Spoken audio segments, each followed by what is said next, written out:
All right. Welcome back, everybody. It is September 4th, 2024. Today is Wednesday, hump day, whatever you want to call it, but it is today, and we are grateful to have you guys back here at the cafe with us. I hope you're all having an amazing day. I hope y'all had a great night last night, and I'm glad to have you all here today with us as we discuss this scenario. Very sad situation, Mr. Uh, young Isaiah Tramell, 19-year-old autistic teen that lost his life due to something that never should have happened going on in our jails here in Ohio that we're going to get into a little deeper with. I'm going to be joined by a wonderful new creator out there that brought this information to my attention. I call her Miss Nina, but she goes by the name Warning Label Nina. Wonderful lady, wonderful person, great creator. She's already started doing her own channel. And this really hurts her heart as much as it does mine, which is why she brought it to my attention, so that we can get something done about this, guys. Make the awareness be and get it out there to the whole world to see what's going on and why poor autistic Isaiah Tramell, 19 years old, had to lose his life for no reason whatsoever. Again, thank you guys for joining us today. I hope you're all having a great day. Let's get this show on the road. Here we go.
All right, everybody. Welcome back to the cafe. I'm glad to have you guys here with me today.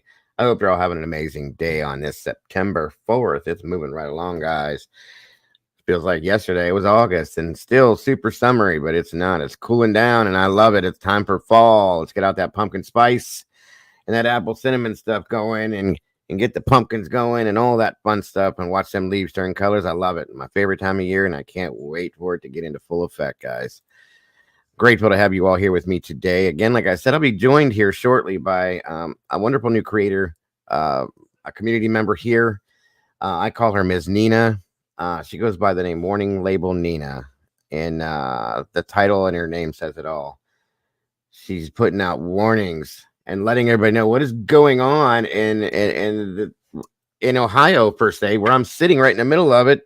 We got a few other peeps out here in Ohio as well, in our own jail systems, guys. This is horrible. This is a 19-year-old autistic teen. Wonderful kid. I looked into him a little bit, checked out his Facebook. I watched an interview with his father, Kelsey. I even reached out to him because I'm brokenhearted over this, because I live in this state. I have an autistic child. This didn't need to happen. And it breaks my heart, guys. I'm over this. So she's going to be joining me here as we get into this. We're going to explain a little bit about we're going to actually go into what happened with Isaiah. And then there's some other stuff going on all around, guys. There have been, believe it or not, over 200 deaths within the jail systems. This is unbelievable. It just really is. Granted, everybody that goes to jail, they're in there for a reason, but it doesn't always mean they're a bad person, guys. Things happen, okay? They don't deserve to lose their lives. That's all I'm saying. Not all of these people do horrible things that are sitting in jails and losing their lives. It just doesn't make sense to me. It doesn't work that way. That's all I'm saying. So we're going to be getting into that here just in a minute. And first off, let's see who we got here. Give me one quick second, guys. I'll be right with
All right, everybody. My apologies. Mrs. Dago was in a bit of a rut there for a second. She was stuck at work, so my apologies. My apologies. My apologies. Anyway, back to where we're at.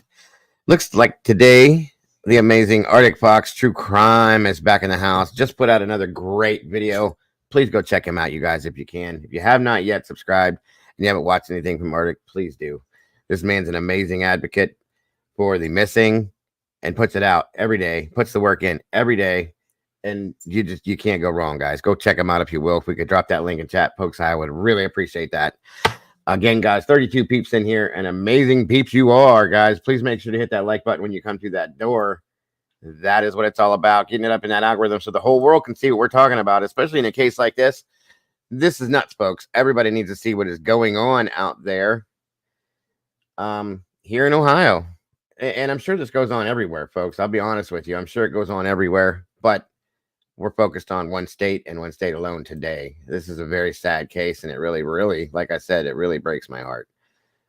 So give me 1 second here. I'm trying to load something in. Again, let's check out who we got in here with us. Again, Miss Sherry Wisdom Speaks in the house. Alicia J, thank you so very much. Thank you, Alicia, for that. Leslie and Billy, hello and welcome back. Mocha, great to see you. Steph, not that Steph. Don't side on me. Blankenship, hello and welcome. Let's see. Mocha. Avery Shannon and MCP. Awesome. Yes, it's one of them days. Moni in the middle, welcome back to you. Great to see you today. Of course, who's going to be joining us here just in a few seconds? Warning label Nina in the house. Wonderful to have you here, ma'am. Again, I appreciate you so very much. Chopper's in the house. Welcome back. Good to see you. Good to have you here. Brady B, the OG. Welcome back to you. Welcome back to you, Bling. Wonderful to have you back again. Good to see you. Jilly Bean. Always a pleasure to see you, Jilly Bean. Thank you so much for joining us today. Chopper. I love the name. Great to see you as well. SRB, welcome back to you. Great to have you here. Miss Sherry, I don't know. I don't see. I think that's everybody so far. If I missed you, I'm so sorry. I will get back to you. I promise. I'm not ignoring you, but everybody else, I see you, and thank you for joining. Please share this out to everybody you can think of. I think everybody needs to hear about this. I think it's very important. So thank you again, guys, for joining us. 36 people here in the house again, and looks like we have 20 likes, guys. Let's try to make that match. Let's try to get this up into that algorithm so YouTube is happy and we are all happy as well. As that being said, Captain Jenks, welcome, sir. Good to see you. Good to have you here. Doodlebug, there's my Doodlebug. I was wondering where you was. Thank you. Good to see you, Duty. And thank you for being here, all of you, once again. That being said, guys, I'm going to go ahead and bring in our guest, Warning Label Nina. Welcome, Miss Nina, as I call you. Hello, how are you? I'm good. How are you? I am a wonderful, man. Thank you for joining me today for this horrible story we need to tell. It is terrible. It makes me sick. It brought tears to my eyes when I watched that, and I listened to the interview with Kelsey, Isaiah's father, and I believe Sarah as well, and which I'm going to show you guys this too. And what we're going to do, guys, is we're going to go through the whole story about Isaiah. I want that to be seen first because that's the most important thing to me right today, and then everything going on around that within the state here, within the jail systems, is another huge problem that we're going to really take a look at as well. Again, thank you, Alicia. There's Nina's link, guys. Warning Label Nina, to her channel, guys. It's called Warning Label Discussions. If you guys would click that link, please head on over there, leave a little DNA, subscribe to her channel, and let her know that you respect what she's doing.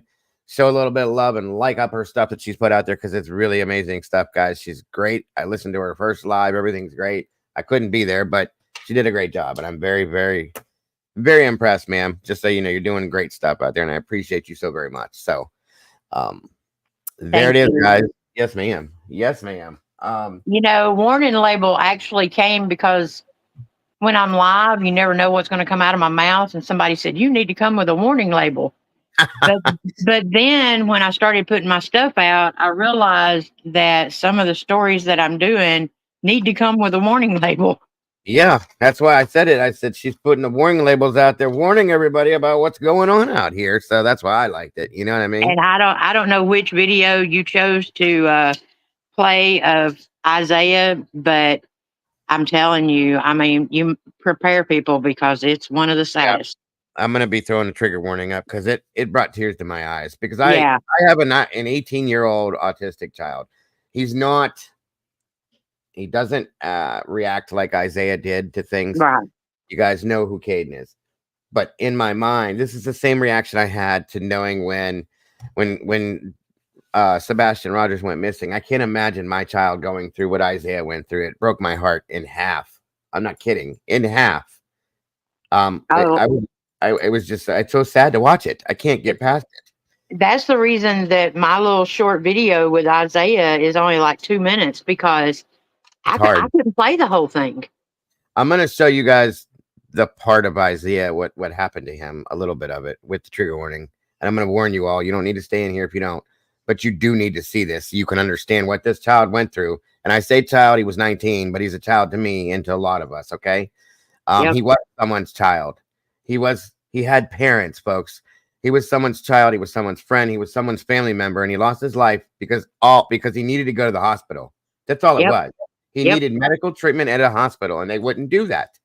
And it makes me sick. It makes me absolute sick. You guys that know me know how I am about this stuff. I can't. I just don't get it. So we're gonna get to that. I have a couple different stories to show you in regards to this, and you guys will know what's going on. 100% Chopper. I agree with that one. So again, welcome everybody that's here today. I appreciate you being here for this, and I appreciate you supporting this because it's something that the whole world needs to see what's going on and it needs to stop. This can't happen again like this. It can't. I'm just saying.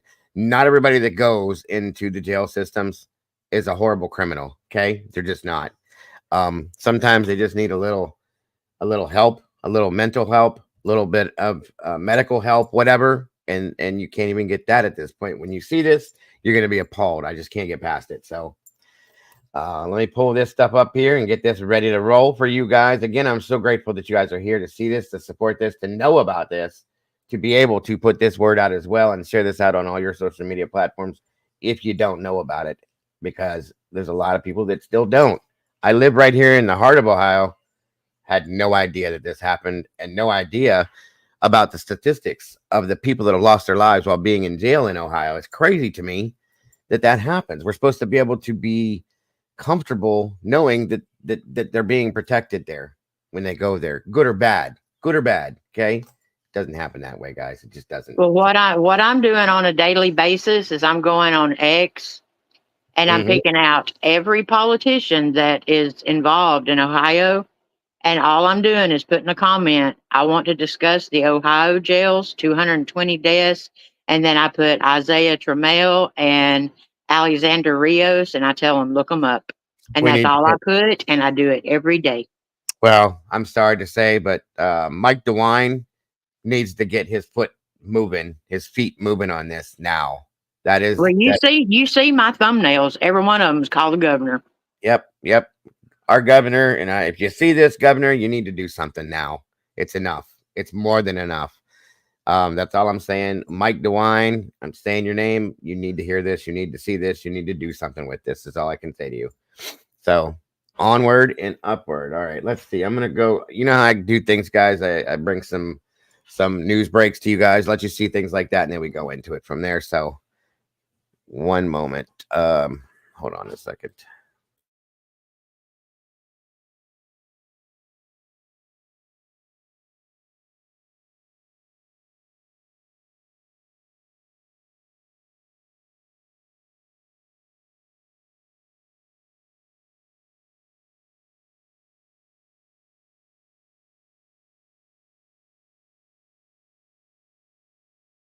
Nina, this is Arctic Fox. He's another amazing creator. He puts out a lot of stuff on the missing and so on and so forth. He's going to get fired up on this, and he does definitely need a little bit of a parental warning label on him sometimes. But what he says, it all fits right in because he's got a lot of passion for these types of things too. So thank you, Arctic, again for being here, brother. I appreciate you. All right, guys, let's see what we got now.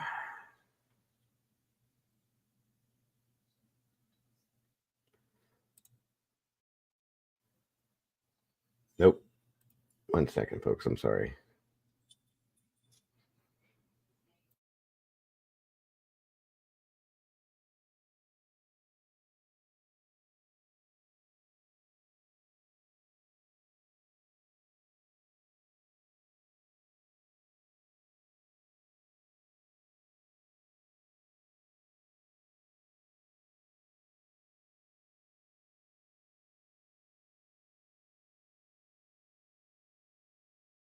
Welcome, Siggy. Good to see you. Thank you for joining us today.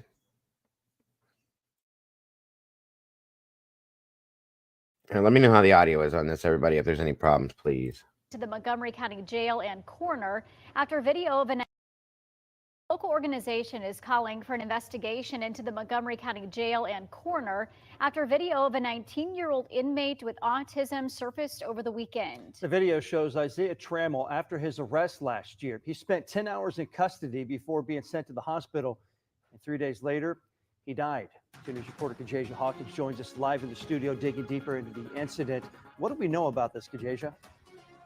Well, Brooke and John, Isaiah Tramell was one of 7 inmates to die at Montgomery County Jail in 2023. Now, the county coroner ruled his death as a suicide, but the Montgomery County Jail Coalition. Now, there's the first problem right out of the gate before we go any further. 7 people died in the jail in 1 year. 7. In that same jail, Montgomery County, guys. 1 is bad, but 7? Something's wrong. So that's where we start with, okay? I'm just giving you that heads up. What's even worse is saying that it was a self-unaliving. And I understand the medical part of it. I do. Yep. I understand that it was. Yes, ma'am. You're right. But was it? I mean. You guys will see. You guys will see. And yes, you did hear that right, Chopper. 7 in 1 year. 2023, 7 deaths in one jail, the same jail, 1 year. Makes no sense to me whatsoever. I looked in to where the Trumbull County Jail, that's the county I live in, and Mahoning County Jail surround me both. Nothing. Doesn't make any sense to me. So something's wrong. But there are more jails in this state that we've had problems like this with. I can promise you, and I'm going to show you. There's 89 jails. Yep. And there's been deaths. Over 200 deaths, guys. Over 200. I'm not saying 200, but over 200. And more coming, I'm sure. Something's not right. Just all I'm saying. Yeah, that's not counting. 220 is from 2020 to 2023. 3 years, guys. 3 years. Does that make sense to anybody? No, it don't. I know it don't. It don't make no sense to me. And yeah, the math is definitely not math in Chopper. There's no way.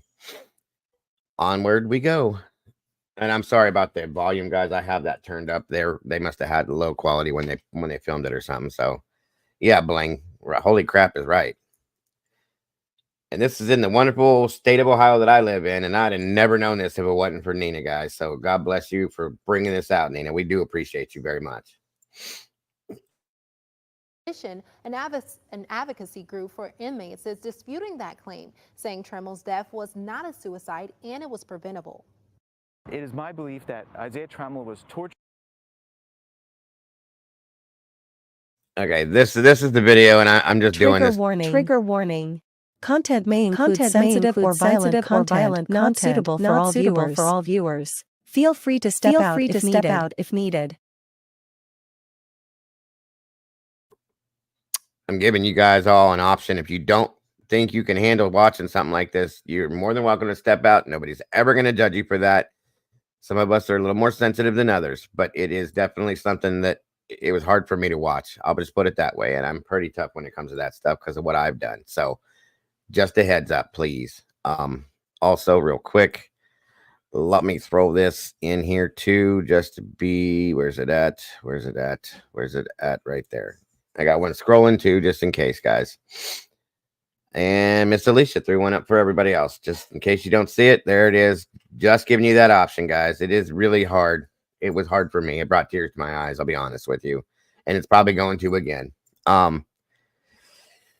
Welcome, Kim. Good to see you today, dear. In jail. He was transferred to a hospital 10 hours after being booked, and he died thereafter. And he should be alive. 19-year-old Isaiah Tramell's death is getting attention across the country and has led to local leaders questioning the procedures of the Montgomery County Jail. According to the Montgomery County Sheriff's Office, Tramell was arrested for a domestic violence warrant. 2 News obtained the video from inside the jail on the day of his arrest. On the video, you can hear Tramell scream and plead while in custody.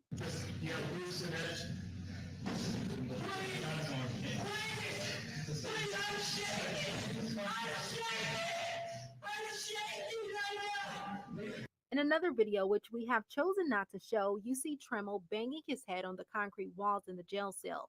Afterwards, you see deputies strapping Tramell to a restraint chair while they examine his injuries from the blows. After 10 hours in custody, Tramell was taken to the hospital by ambulance, and 3 days later, he died. The Montgomery County Jail Coalition believes his death was a direct correlation to the injuries he suffered in custody. The Montgomery County Sheriff's Office released a statement in response to the situation, calling his death an unspeakable tragedy for all involved. Tramell was one of 7 inmates who died in the Montgomery County Jail in 2023. Most were due to overdose, which the jail recognizes as a mental health issue. In the statement, jail officials called for a medical facility with a lockdown unit that can better handle those that are in crisis. Joel Pruce, associate professor at UD and the co-chair for the Montgomery County Jail Coalition, says that the situation was dehumanizing. He's calling on the Ohio Department of Rehabilitation and Corrections to investigate all cases that ended in death last year. So we want the state to come in to conduct an investigation, not only into Isaiah's case, but into all 7 cases last year, because the determination of suicide in Isaiah's case calls everything into question. And we reached out to the family of Isaiah Tramell, and we're expected to talk to his father tomorrow. Reporting in the studio, Kajaja Hawkins, 2 News.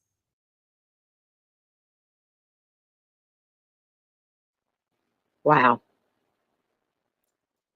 I don't care how many times I see it. I can't get past it.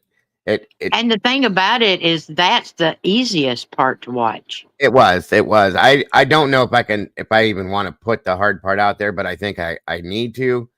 It's so just, guys, it even talking about it brings tears to my eyes. I mean, when I explained what was happening on my live, I explained that part right there, as terrible as it is the easiest part to watch.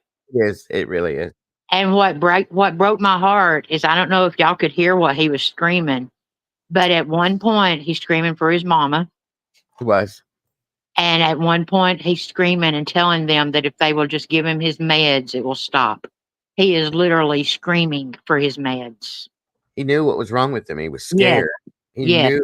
He knew that if the medication would stop the feeling he was having and the voices and the noises and everything that was going on. 10 hours, guys. 10 hours. Yep. 10. Not 1, not 5, not 6. 10 hours. This kid went through a whole day and all he needed was medication. Which means there's 10 hours of video. Yes, absolutely. Absolutely. 100%. This makes me sick. It really does. Again, on we go. Videos of the 2023 incident inside the Montgomery County Jail that led to his death. We've heard from his family about the compassionate person he was. Tonight, we're now looking into the mental health aspect of the system and the role it may have played in this tragedy. Jenna Lee Bork has been following this story all week for us. And so, Jenna Lee, I know you've been following this. So what exactly have you learned about mental health's role? Yeah, well, I learned a lot more today because I spoke to an expert. So I also spoke to some former friends and coworkers of Isaiah. They tell me Isaiah's autism contributed to his emotionally distressed state that we all saw in that video. But a local expert who I spoke to, who trains Greene County peace officers, has experience in Ohio's correctional facilities. She says law enforcement needs to have different and better training. The training needs to be more about mental health, escalated behaviors, and how to properly de-escalate. Isaiah Tramell's tragic death following a 2023 incident in the Montgomery County Jail is fueling the conversation about mental health and law enforcement. His father saying on Thursday he wants to make sure this doesn't happen to anyone else. Autism is something many people don't fully understand. Dayton Autism Society's vice president explains why. The manifestation of it is so unique in each individual that you can't really pinpoint what it's going to look like in everybody. I spoke to coworkers of Isaiah who tell me they considered him high functioning. He was able to hold a job, live on his own, and communicate what he needed. One of his managers says he'd always tell people he had autism when he introduced himself because he wanted people to know and understand him. He always wanted people, with his situation to be, positive contributors to society. And he wanted them to be looked at as that rather than like a burden, because I think for a lot of his life, he felt like a burden. But no matter where people are on the spectrum, there are common triggers. Dotterman says noise, smell of food, the way clothing feels on the person, the environment of the room, and lighting are some of them. Isaiah's coworker says Isaiah experienced one of these triggers in a big way. The touchiness, like if you're walking by him and even just a slight touch on his shoulder, he would freak out. Dotterman explains how these triggers can become problematic. When we talk about the extreme escalation of things, it's a lot of times it's when that overstimulation occurs and they don't know how to stop it. A Montgomery County representative tells me $20 million was invested this year to add an additional 100 mental health and detox beds for inmates. I'm also told the county would like to build a new jail, but that would cost around $200 million. So for now, they'll just keep allocating funds to enhance the current facility. Back to you.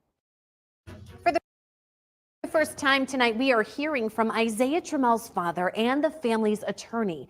Now, earlier this week, we showed you this video here, which is very disturbing. This is from the inside of the Montgomery County Jail, and it's the incident to what led up to 19-year-old Isaiah Tramell's death. Jenny Bork has been following this all week long. What can you tell us about who Isaiah was? Yeah, Adam and Elise, Isaiah's dad tells me he was a sports fanatic and loved doing things outside with his family, like hiking and four-wheeling. Kelsey Tramell says his son had a big family who loved him and miss him very much. There's one quality about Isaiah his father wants to make sure people know. Biggest thing about Isaiah was he was compassionate for everyone and only wanted to make the world better. 19-year-old Isaiah Tramell's life was cut short after an incident that happened inside the Montgomery County Jail in 2023. He was taken into custody on a misdemeanor warrant for domestic violence and was awaiting trial. Isaiah had autism and was visibly in a severe emotional state, his injuries ultimately leading to his death. Now, his father, Kelsey Tramell, is speaking out publicly so people can understand who he was. One of his goals and dreams when he was younger was to build a homeless shelter and help those that were in need that couldn't help themselves. Kelsey tells me he was so proud to see his son live on his own and hold down a job despite having autism. He also described how hard it was to find out Isaiah had been transferred to the hospital. Once I got to Miami Valley, he was already on life support. And I sat there with him for 3 days. Until his last breath.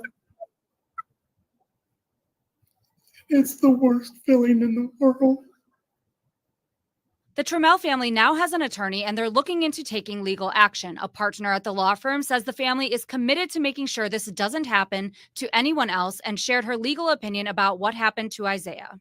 The way that this jail and these corrections officers treated Isaiah it's beyond the pale. It showed such a callous indifference to his well-being. I asked Gelsomino how big of a problem this type of treatment is in Ohio correctional facilities. She says some jails are worse than others. I am so sorry to report that this is a really serious problem in Ohio's jails and prisons. Something like what happened to Isaiah does not happen in a vacuum. You know, that kind of disregard for the safety and security of a person in their custody is done because of a culture of impunity. A spokesperson from the Montgomery County Sheriff's Office gave us a statement yesterday saying in part that Isaiah's death was a tragedy. It also says he was provided medical and mental health treatment while in jail, and the Ohio Bureau of Adult Detention has reviewed the incident and didn't find any deficiencies.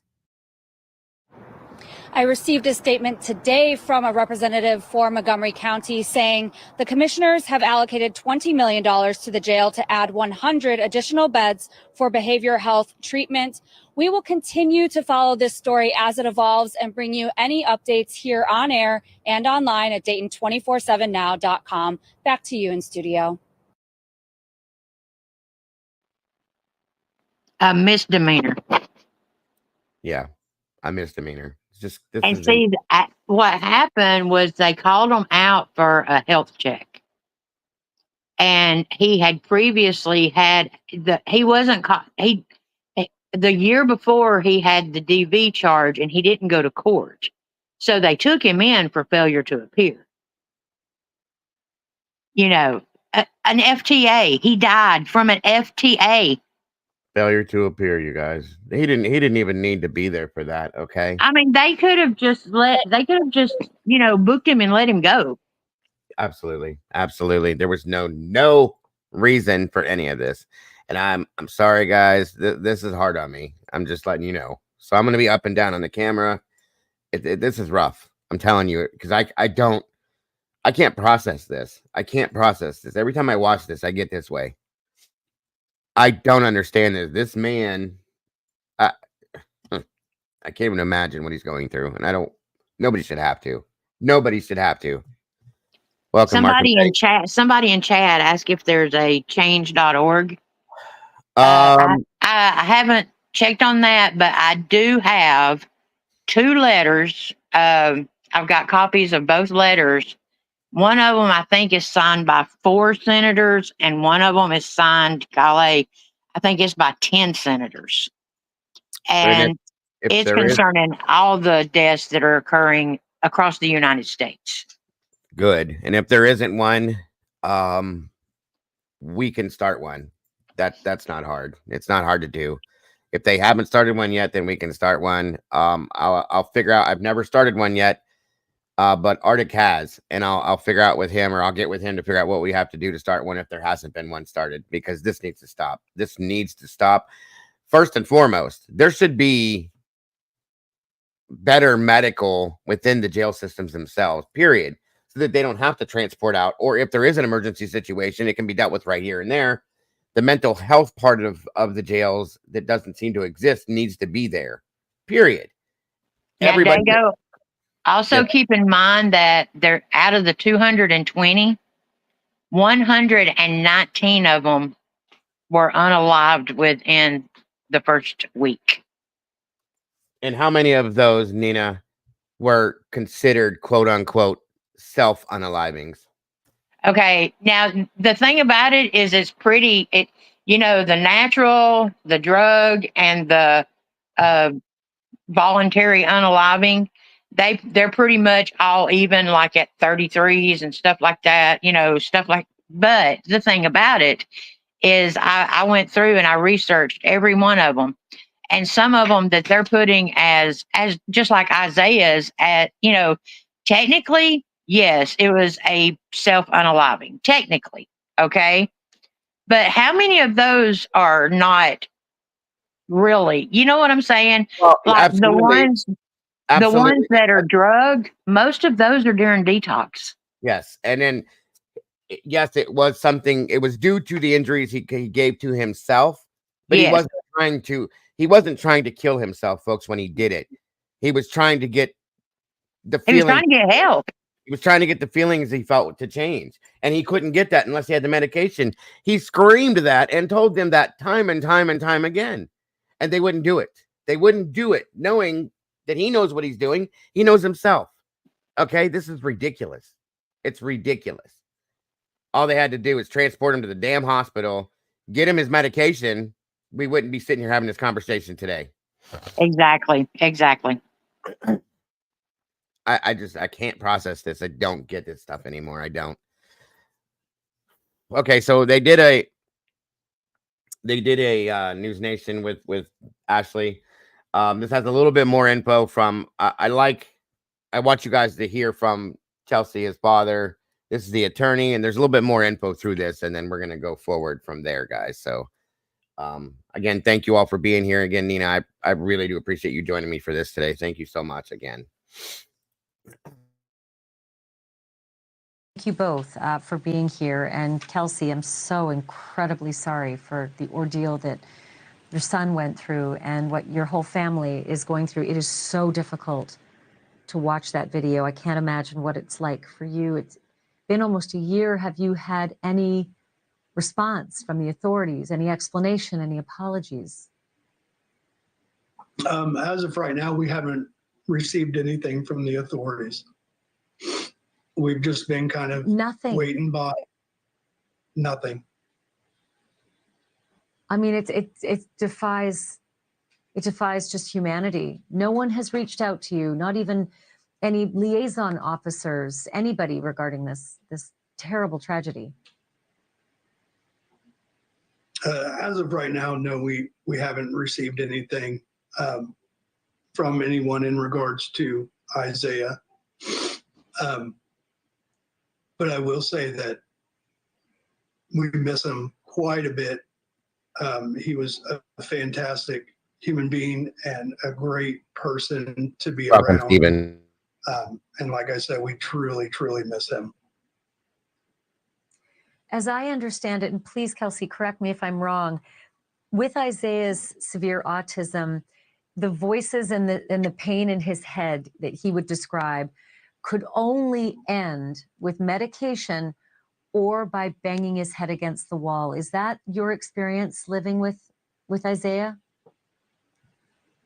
So Isaiah growing up, due to his autism, he would have episodes, and it's called stimming.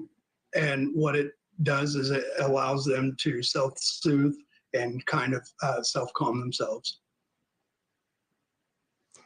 Sarah, it doesn't make sense for all of us out here. All we can think of is that jail officers see all kinds of things and they're supposed to be trained, especially if there's a mental health crisis. How was this not flagged? How did nobody think that he needed medication? How did no expert, assess him and maybe take him to a psychiatric ward or somewhere where someone could help him? And those are all the questions that we're asking here. Unfortunately, that's really all he needed. He just needed to go to the hospital. And the family of Isaiah had used the criminal legal system before to call the police to ask for help to get him to the hospital, to get him the help that he needed, the help that he asked for once he was in the custody of this jail. There are Welcome, no Leslie, and you're more than answers welcome. for why that didn't happen, and there are no excuses for why it didn't happen. This was a very straightforward situation. They identified him as being in a mental health crisis. That's why he was on suicide watch. As you can see, he's in a suicide vest. That's suicide watch. He was flagged. And, the fact that they just stood by for so long while he caused himself so much harm is inexcusable. This poor young man suffered so greatly and so unnecessarily for too long. And we should also mention that you can see we digitized and blocked out parts of videos where he's naked. I mean, that was something else, I understand, Kelsey, that made him very agitated if he was ever naked. And there he was, stripped of his clothing, whether it was... They stripped him of his clothing, which in turn stripped him of his dignity, in my opinion. And again, reinforced the episode he was having based on his autism. You don't do that to somebody. It says in the news and all the news reports that they belittled him, they taunted him, everything. They were making fun of him, and Yep. I am so mad, and so I can't even control my emotions on this, Nina. This is making me sick. This is not, if this is protocol in Montgomery County Jail, what in the hell? Are you serious? You don't belittle somebody. You don't, it's like making fun of a child with a mental disability. That's the same thing as far as I'm concerned. Go ahead. I'm sorry. No, not at all. I'm like you. If I start interrupting or anything, it's just, I get so passionate about it. And the thing about it is I noticed in the chat, and I want everybody to know that I love seeing the questions like, can I look up my own state and stuff like that? Please do. Please. Yes. Because the thing about it is what people don't realize, what I didn't realize, is that the jails are contracting the health care out to privatized businesses. WellPath and look, people say, don't say the names. Well, I come with a warning label. I'm No. not hiding it, okay? You say whatever you want to WellPath say. and NAFCare, y'all would not believe if you just look those two names up, you know, the lawsuits that these two companies have, and these jails are still contracting with them. You know, I mean, it goes from the detox, you know, there were two girls, and I do this like by the right and the left, you know, one girl gets arrested and goes to the jail on the left. One gets arrested, goes to the jail on the right. Well, one comes out in a body bag, one comes out 2 years in recovery. You know, that's the difference. You know, if you can go and have that much of a difference in your outcome of going to jail, there is something wrong. Why? Because the jail that came out in a body bag doesn't care. They don't care about anything else. The one that came out in recovery, the person that the sheriff that's over that jail, she went in and revamped everything, and you know, the detox and stuff like that. She makes sure the people that are detoxing Dago are dying from dehydration. Something as simple as dehydration. One died because they choked on a peanut butter sandwich because they were that, I'm sorry, but they were that dehydrated. That's disgusting. I'm sorry. There's no call for any of that. And my mother's a nurse. She has been for 50 plus years. Okay. She worked within the Ohio prison system, not the jailing systems, but like the state, the prisons. Okay. And told me that there were problems there. I've never seen this before. This is all new to me, and it's unbelievable. I mean, it isn't unbelievable. I can imagine. Oh, I have emailed 89 sheriffs. I mean, you would not believe the people that I have contacted. And, you know, the thing about it was I had no clue. My daughter came to me and she said, Mama, did you see the story about the little 19-year-old autistic boy? And I was like, what? And I went and I looked and oh my gosh, of course, when something hits me like that, I start researching. And that's the only reason I found out. Right. And like I said, I live in Ohio. I'm not sure where you live at, but I live in Ohio, and this is appalling. I did. Go ahead. I'm in Alabama. Now we're number one as far as prison. Yes. Alabama, roll tide. I love Alabama too. That's where my wife's from. Just saying. Well, I mean, we're number one in prison deaths. Yes, I've seen that. Yeah. Very sadly, it's true, but it's still this is uncalled for. And yes, Kim, I reached out to Kelsey already. I've reached out to the mom. Right. Well, I reached out to his father and let him know that what we're trying to do here, we're trying to bring awareness to this situation. And this can't happen again. It doesn't need to happen again. It never needed to happen to begin with. So the more noise we make about this, guys, the more we talk about this, the more that we show how wrong this is. Maybe, you know, as Nina's doing, she's reaching out to senators and governors and sheriffs and all that kind of thing, saying, hey, this needs to stop. It's enough. It's more than enough. Maybe we will make a difference. Who knows? But if we sit here quiet and we don't do this, everyone in here knows it takes a village to make something change. Everyone knows that. And it's very hard to do that. But we're not going to do it by sitting here keeping our mouths shut, guys. As I always say, stop minding our business and start minding everything else, because we need to do the right thing, guys, on this. We really do. 100%. So yes, Kim, I reached out to Kelsey, sorry. And Nina reached out to his mother. So hopefully, that being said, we can get either one of them or both of them together or separate to speak out with us on this, to make something happen, guys. And Arctic just said that he would help us get a change.org scenario set up and going. We can make a difference, guys. We are the people that make a difference. We pay these people, okay? And these jails and the governments, the local governments, they're set up because of us. They need to listen to us now, okay? And we're not going to do this unless we all do it together. SRB, you live here in Ohio as well. There's a few other people in Ohio as well. You know that this is not good. We know this is not good, guys. We do. So let me finish this up here, guys, and we'll move forward. I just, it's hard for me to stop talking about this because I get so pissed off about it. Excuse my language, but it just drives me nuts. Welcome, Green Eye. Good to see you guys. Everybody else that's popping in here, I appreciate you guys so very much. Thank you for joining us today. Victoria, great to see you again. For the, his own well-being and the suicide prevention. But, it's so difficult to see this. I think some of the viewers might be wondering why he was even in jail in the first place. And even that seems to be a grave error.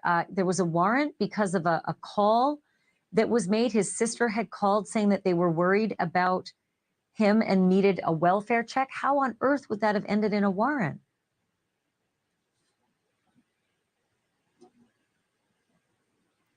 Kelsey, can you hear me?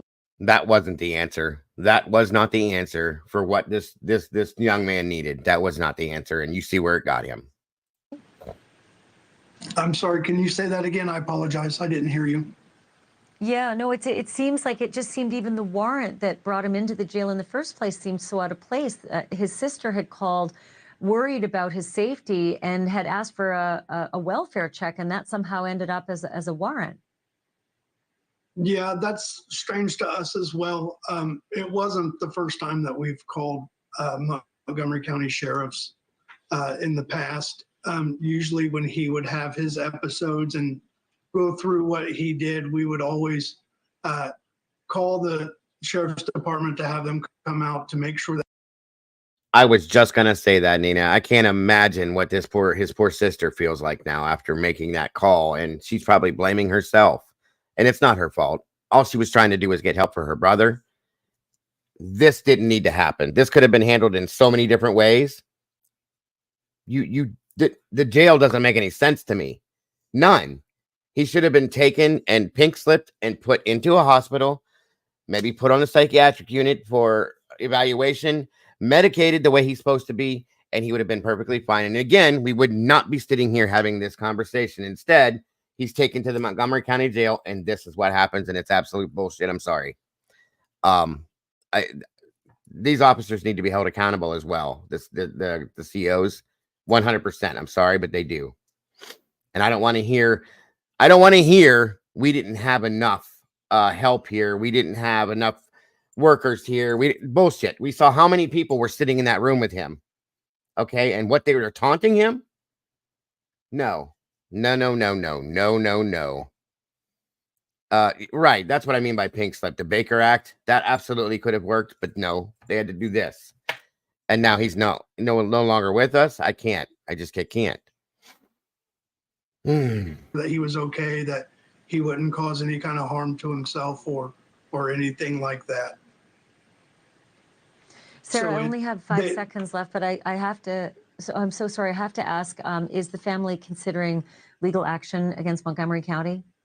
Yes, absolutely. Kelsey and Isaiah's family want to make sure that they can do anything that they will do anything that's within their power to make sure this doesn't happen to anyone else, not in this jail and hopefully not in any others. So they're certainly considering all of their options, including a lawsuit here. Well, we would very much like to follow this story, so please stay in touch with us, and we'd like to see what resolution and justice you can get for not only, Isaiah's family, but for Isaiah as well.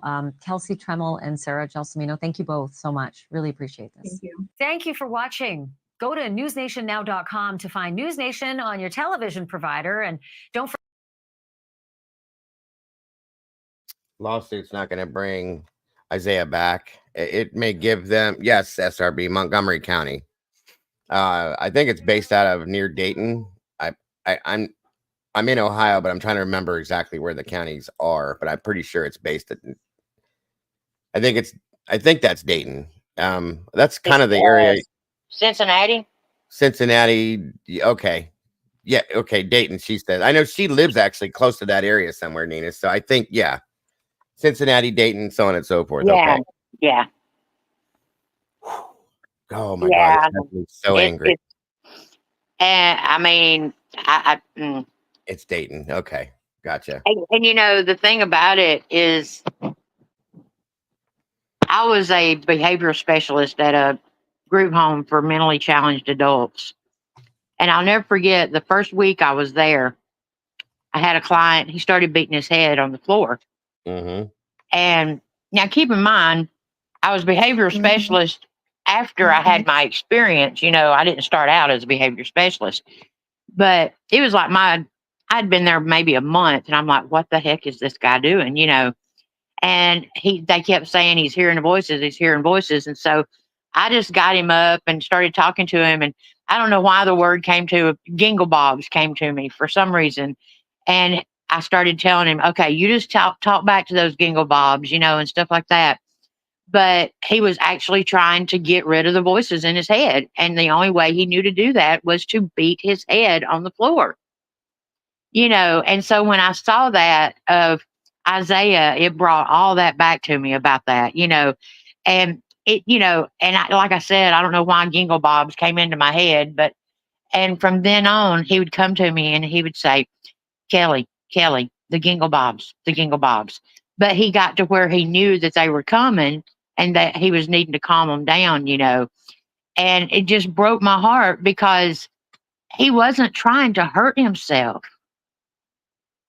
I mean, you know, Isaiah was trying to stop the voices, you know. And like I said, I understand the technicality of the unaliving, you know, it being self-inflicted, you know, I understand the technicality. But man, I tell you, and then I don't know how far you're going. The difference with this though, Nina, is that technicality, yeah, and you're right. But here's the problem, guys. When somebody unalives themselves, typically it's because they want to do that. Isaiah wasn't trying to end his life. All he wanted was for the voices to stop and for him to feel better. And that, like she just explained, when it's coming from your head, that's what you react to. Okay. My son never had that bad of a problem with that, but he's got different versions of things like that that have bothered him. And he used to, when he was little, he used to do things like this all the time. Medication. And this child was asking for that damn medication, and he was screaming for it. That's what broke my heart. And Yes. you know, with me burying my son, to hear him scream for his mama. Oh my gosh. I mean, that just destroyed me. Of course. And like I said, I have not, and again, my condolences for that situation. Of course. Thank God my child is with me still. Okay. He's never been through that situation, but I can imagine when I was watching this is why it broke me down. If my child were to ever go through a situation, he couldn't handle something like this. And to see them treat this child this way, you would have to pull me off of people. I'm telling you right now. Oh, no Lord. But Dago, way. imagine listening to that video and listening to your son yell for you. No, I couldn't do it. You'd have to lock me in a padded cell. I would be in prison. I would be in prison. Yes, 100%. And anybody can hear me say that. I don't care. Our children are our children. This is part of what's going on in society right now is again, the mental health resources that are out there are not being used. And there's not enough. The facilities are not being brought back since they've taken them all away, especially here in Ohio. They've taken them all away from us. The in-house facilities and so on and so forth. You can't get the treatment that you're supposed to get. It's just not there. And again, there's so much of it that's not being recognized. Situations like this, where you're taunting a child, still a child, in my opinion, that has a mental illness at this point that can't be treated. All he's asking for you to do is to do that, and he'll stop. Can you imagine if they would have given him his medication, the reaction he probably would have had to this situation? It'd have been done. It would have been over with. They'd have dealt with situations like it should have been. He'd have been shipped out of there where he should have been in the first place, and it would have been done. No, they have to go taunt him and hold him down and make it worse by doing that. I'm telling you right now, when he was younger, my son, when he would get in these modes, when you grab him and hold him down, it makes it 3,000 times worse because now he feels trapped. And that is not the way to do this, okay? All of this is horrible. It's complete neglect, and it is absolutely unprofessional, and there's no excuse. no reason, no rhyme, no nothing that this happened other than bullshit, negligence, no training. I'm sorry, but there was no training. All they're worried about, if you watch that video, is taking pictures of the injury. The injury so that they can say, we didn't do that. We didn't do that. Watch the Exactly. video. Covering their ass. That's all they cared about, guys. That's sickening to me. Sickening. There definitely needs to be more mental health And facilities. see, the thing about it is the state of mind that he was in already with the taunting and the belittling. And then you're clicking pictures of him. Absolutely. He's not sitting there thinking, oh, they're taking pictures of my injury. You know, all he's seeing is them stripping him of his dignity and taking pictures. Right. They don't understand. He doesn't get it. And you had mentioned a little bit ago, one of those medical facilities that they were contracting was Valleywise, wasn't it? No, the two that I've done the most research on is NAFCare and WellPath. Okay, got you. I'm sorry about that. I misunderstood what you said. But okay. Thank you, Molly. I got what you said. But the privatized healthcare is a huge problem. Absolutely. No, thank you, Molly. I received it and I appreciate that. So and I mean they're doing it to cut costs and stuff. But the thing about it is, with all the lawsuits, are they really cutting costs?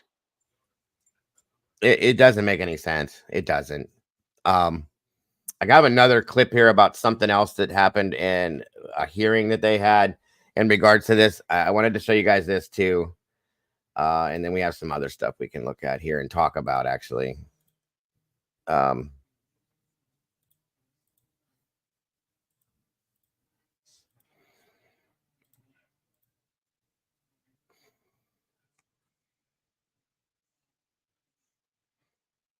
Okay. Is pushing for answers and demanding more to be done after 7 inmates died in the Montgomery County Jail in 2020. You might have to turn this one up, guys. It's very low again. I don't know why these are so low today. Sorry.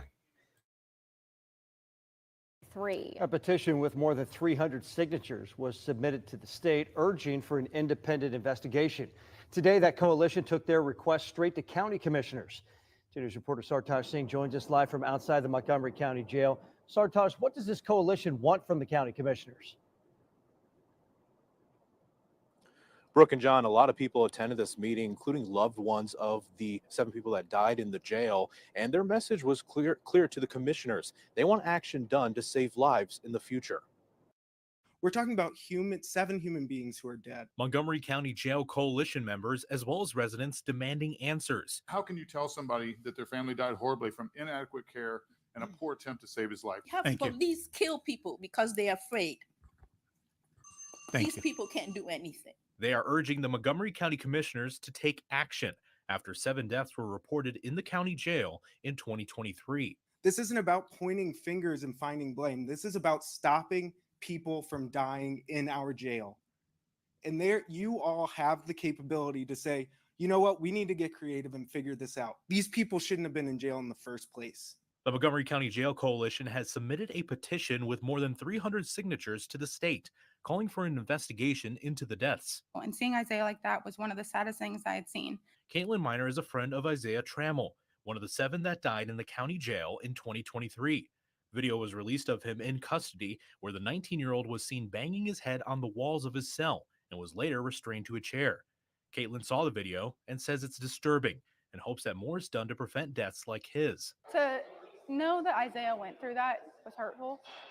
He was always so caring. He was harmless. So to watch him be restrained and treated poorly like that by officials that he respected was very hurtful and sickening. The county commissioners said that they do not have control over dealings with the jail, saying that it's something that the county sheriff's office handles, but they are working on ways to focus on the process before someone is sent into custody. You know, these stories are deeply disturbing. No one deserves what happened, especially, you know, when they're in there for pretrial. We are taking the steps within state law as a commission, as a body, which has been tasked to the county administration to execute a certain amount of things that we can control. We do not control the operation of the jail. And again, that has to go back to the sheriff. Now, if the petition is answered, the coalition says they would like an independent agency to conduct the investigation into the deaths. They also would like to see some things with healthcare done in jails. Live in Dayton, Sartaj Singh, 2 News.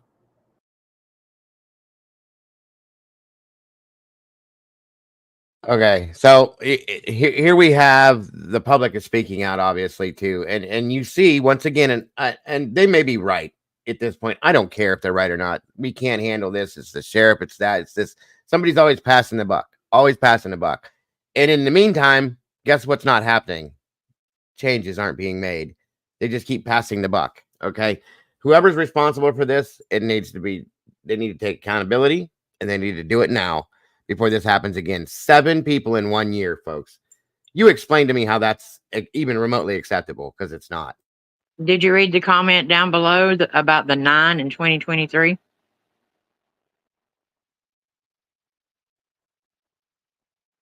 Nine individuals died in Department DOC custody in 2023. I just read that. 9. But see, that's what I like to see is people now are going and looking. That's why we're doing this. Yes, absolutely. Absolutely. Wow. And that is DOC. Are you talking about in Ohio, Kim, or just New York? Okay. Still, that's not acceptable, Kim. It's not acceptable. I don't care what state you live in. It is not acceptable. But that's the thing about it is, I started with Ohio because of Isaiah, and because Ohio right now is the highest. But the reason that I started the story was to make people aware. Go out and look. If you're curious, go to your state and look and see how many people. I didn't even dive into the prisons. This is just the jails. Yeah, this is the local municipalities. It's not even the state or federal prisons yet. We're talking people that are in there for FTAs or, drugs or something like that. We're not talking prisons, that are in there for, this hardcore stuff. And even then, we're not judge, jury, and executioner. No, ma'am. That's right. Somebody driving without a driver's license, or somebody exactly or didn't pay a ticket or something. Misdemeanors. Yeah, it's ridiculous. No way in hell. And like you just said, even if it was, we're not judge, jury. We don't get to make that decision and take somebody's life because of whatever they did. That's up to the judge. That's up to the jury, and that's up to God, not us. That's exactly right. I mean, oh my gosh. I get so mad. No lie. Thank you, Cap. I'll check that out. I want to run this here because I want people to see the effects that this has had on the family. I want people to see who Isaiah was. Okay, that's what I'm trying to do, is show you this was a happy, handsome, intelligent, friendly, caring human being that lost his life because some lazy ass piece of shit couldn't give him his damn medication. Again, I'm so sorry. My language, this makes me so mad, guys. I mean, this is one of the most mentally aggravating things I think I've covered yet. Okay, because it doesn't make any sense at all, guys. It doesn't make any sense at all. It was pure negligence, okay? Absolute and total pure negligence, and it didn't have to happen. And now they can't bring him back. He's not coming back. And all they can say is, well, we're sorry. Maybe now in the future we can change it. That's great. That's great. What are you going to do now besides that to make his family feel better? Nothing. There's nothing you can do. I don't care. Molly just threw this in here real quick just to show. Do I have to go through something? Oh, I ain't paying for that. Sorry. Hold on, Molly. There's got to be another way. Anyway, it showed the statistics. Why is it doing that, though? I don't know. All right, we'll look at this here in a minute, Molly. Thank you for sending it to me, though. I appreciate that very much. But it shows the statistics about, that type of thing going on all over the place. And it's just sickening. Hold on here. This is what I was going to show you guys real quick. Again, it's another news brief, but it shows Kelsey It shows pictures and people and family. This was a human being that lost his life for pure stupidity, as far as I'm concerned. And nobody, these jailers or COs or whatever you call it, they didn't know him as a human being. They knew him as a prisoner. That's all they cared about. That's the problem. Only on 2, the family of an inmate with autism who died in a hospital 3 days after spending 10 hours in custody in the jail is speaking out. So we showed you the surveillance video from the jail yesterday. That was released earlier this week. The Montgomery County coroner ruled that 19-year-old Isaiah Tramell's death was a suicide, but local advocacy groups disagree and believe his death was preventable. Tonight, we are speaking with Isaiah Tramell's father. 2 News reporter Aaliyah Seabrooks now joins us live in Dayton from the Montgomery County Jail. Aaliyah, what did the family say? Brooke and John, Isaiah Tramell's father tells me that he is heartbroken after seeing footage from inside of the jail showing his son's last moments. Now he says he is calling for change. To have to relive this over and over again has been terrible. Kelsey Tramell says it's hard to relive the night his autistic son was taken into custody by police on a warrant for domestic violence. It's hard to sleep because I keep waking up thinking about him and all these images from what happened. He says images of his son in prison haunt him, but he chooses to focus on the good memories of Isaiah. He was full of life. He always laughed and joked. He loved sports. He loved music. 2 News obtained surveillance video from the jail that shows Isaiah in the jail after being booked. We are choosing not to show this for viewer discretion, but the video shows Isaiah banging his head on the concrete, an image that's heavy on his father's mind. Now Kelsey remembers his son's life, showing a picture from his homecoming dance at the tree where Isaiah took the photo. It was probably one of the best times he'd had while he was in high school. Now that photo is one of the last physical reminders he has of his son. The Montgomery County Jail Coalition is calling for an investigation into Isaiah's death that was ruled as a suicide. The jail claiming his death stemmed from injuries he sustained while in police custody. As the effort continues, Kelsey says he is hanging on to all of the memories of his son, something he says motivates him now. We don't want any other family to experience this. There's got to be some kind of reform. Some sort of change, and it can't wait. It needs to happen now so nobody else has to experience this.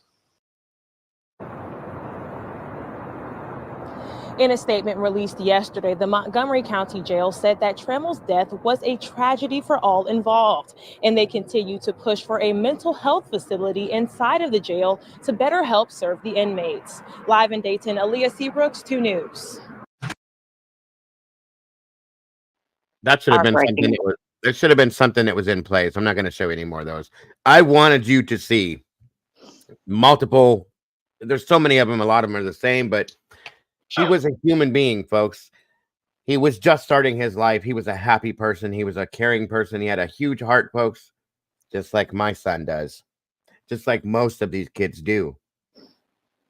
There were 10 COs there, you guys. I counted them, 10 COs, and not one person could have said, hey, he needs medication. Let's do this the right way. Let's help this kid instead of hurting him.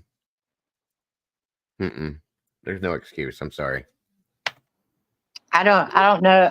I don't know if you're planning on playing the Alexander Rios. I can, absolutely can. Yes. It's a little 2-minute one that I sent you. Yes, ma'am. That one. Now, I mean, it's an entirely different story, but it is as heartbreaking.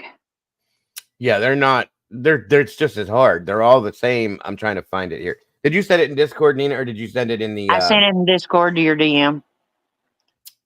It's only 2 minutes, and it's titled Justice for Alexander. Okay, give me a second here to go back here and pull that one up. Where is it? Where is it? I got so much in here with this. Is it in my personal DM? It's in your Discord DM. Wait a minute. 200. Okay, hold on.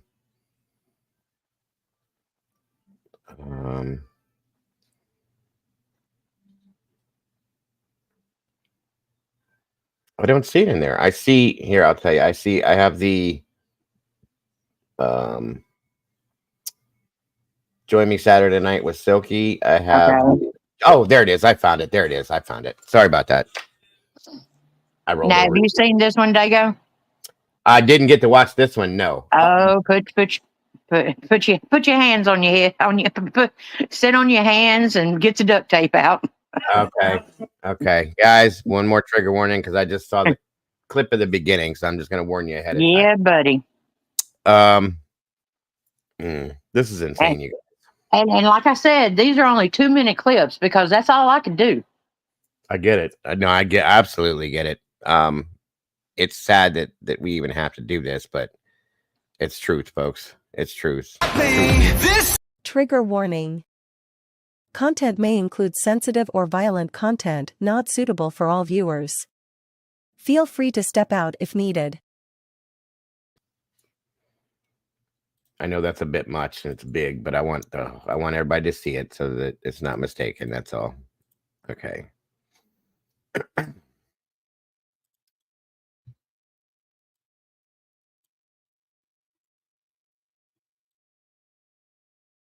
Alexander Rios. Oh, that's the one that they sold the warrant on last night, wasn't it? Yeah, he thinks he's supposed to be out of here, and he wouldn't get down off the wall. Do you see his right foot dangling? I mean, his left foot dangling in the air. Turn it off! Turn it off! Turn it off!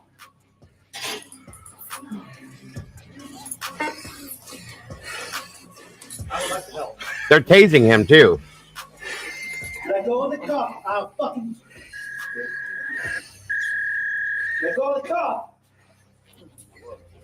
Right up there on the wall. Shoving his head into a concrete floor. Get a pair of shackles. We got another hit. And he's gone. I got it. Where's that? Behind you.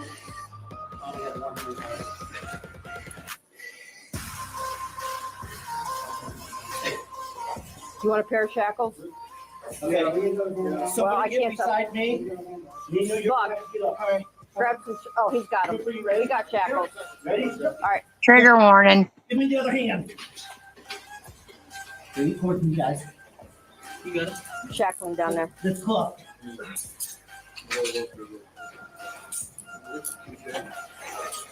Those are too big? Yeah, one second. Where's the regular size?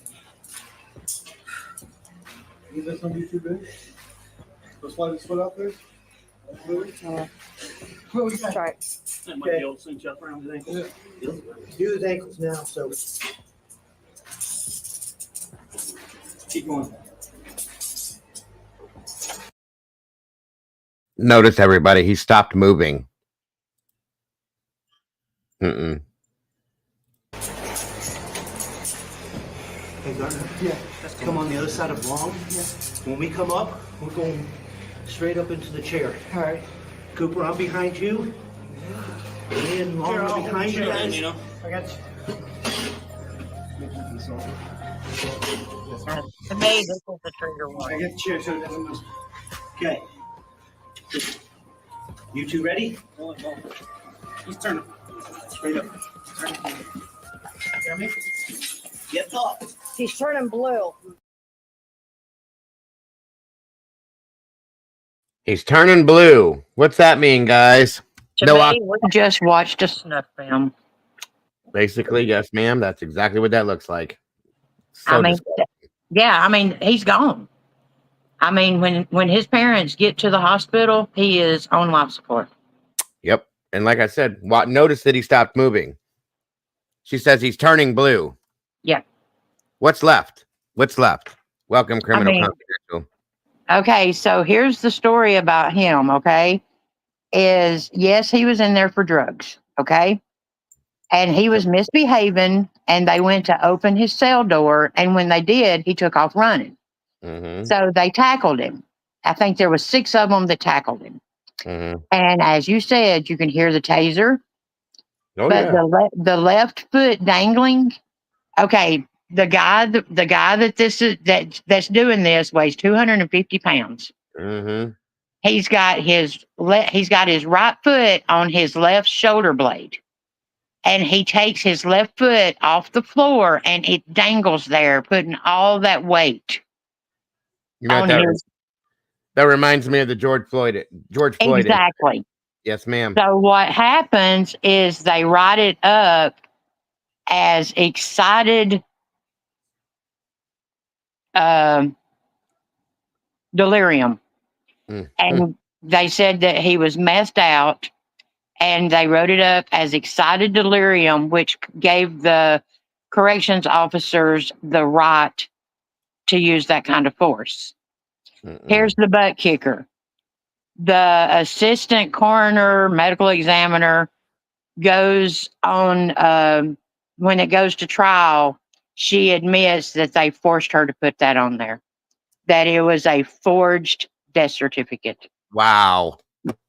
Not forged, but Forced. a falsified death certificate. Falsified. Yes, and that's just to protect their asses is all that So was. here's my problem is I totally have respect for double jeopardy, okay?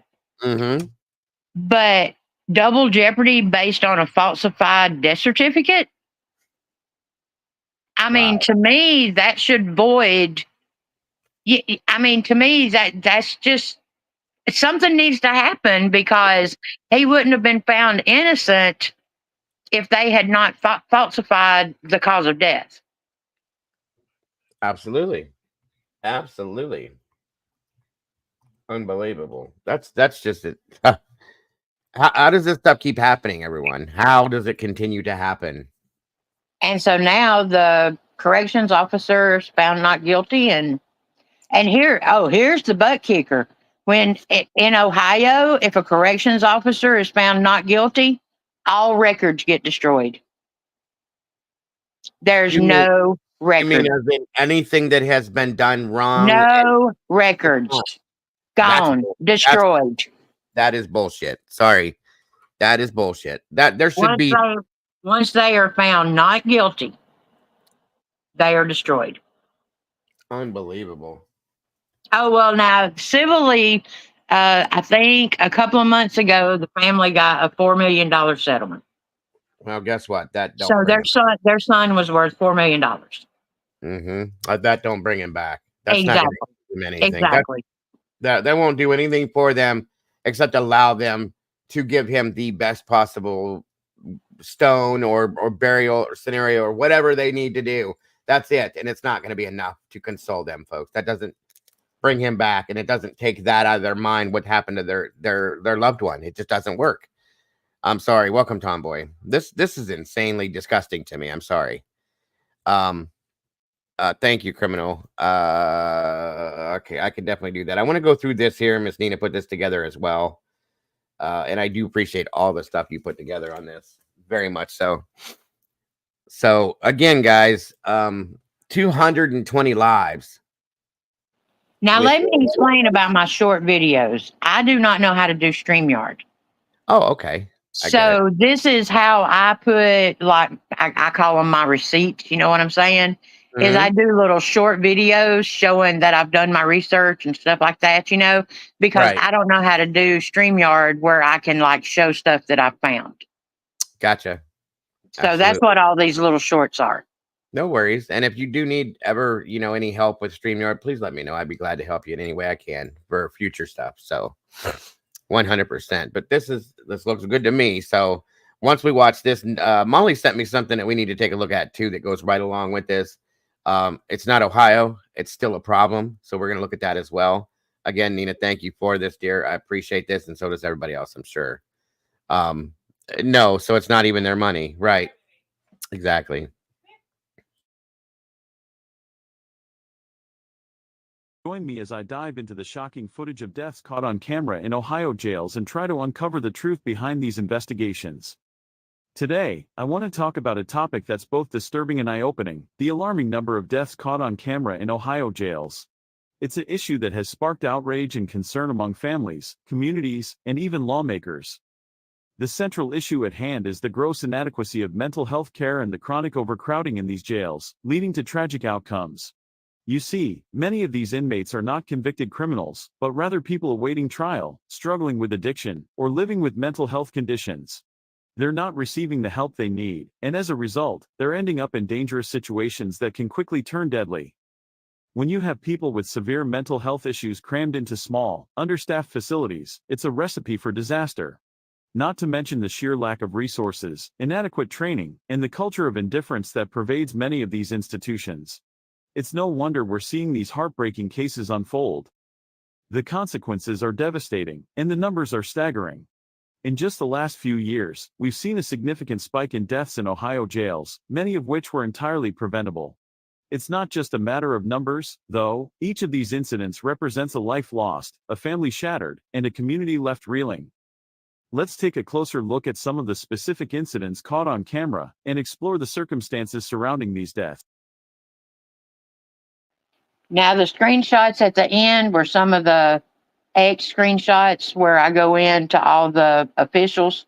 I mean, even Governor DeWine and all them. I mean, their Happy Labor Day post, I put, let's talk about your jails. Yeah, absolutely. 100%. I mean, you got to catch them when you can catch them. You know what I mean? Because they're not paying no attention to it, obviously. And if they say they are, I got to call bullshit. I'm sorry. Well, I mean, while you're out having a Happy Labor Day, there's probably somebody dying in your jail. Amen. Yes, ma'am. I do have to agree. Molly just sent me this and asked me to take a look at this. So we're going to throw this up real quick, too. 1 second. And like I said, this is in Ohio. It doesn't matter. It's the same problem. It's going on all over the place, you guys. And it's a problem everywhere. And like Nina said, she's grateful to see that everybody's looking things up now in your own areas because it's a problem, period. And it takes a village to put these things together, guys, so that people can see what's going on everywhere. And it's a huge problem, period. So let's see here. I haven't seen this, but I can tell by just reading it what the problem is and what it's going to be. So here we go. A person incarcerated gets his neck broken by the corrections officers, and then they let him starve to death inside of the facility. Let's go to the video. Sergeant Meadows was attempting to counsel with him about his attitude getting up to go to work for food service this morning, at which time he struck Sergeant Meadows on the left-hand side of the face. I assisted Sergeant Meadows in placing an inmate on the ground right here. At this time, the inmate's refusing to walk to go to medical for his post-use support. You heard they just said his neck was broken. He's refusing to walk, they said. Okay. Physical and pre-confinement. Got a wheelchair on the way. Sergeant Scott, he may need your assistance, sir. 3:33 a.m. Yep.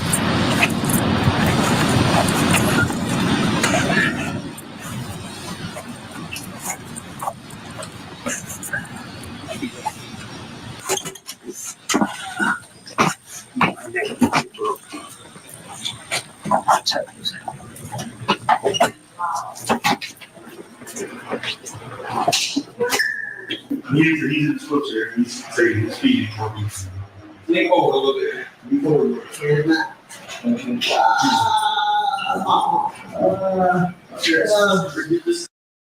The inmate said his feet aren't working.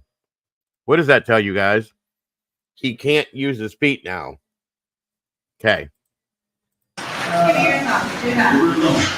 cannot move. You don't need to move out there. Alright? You can move his blood pressure all the time.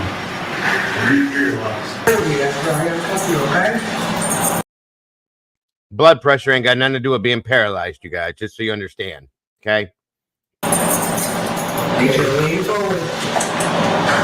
So I can get your hands. That's too far. I can't. That's too far forward, man. Can you push me back a little bit?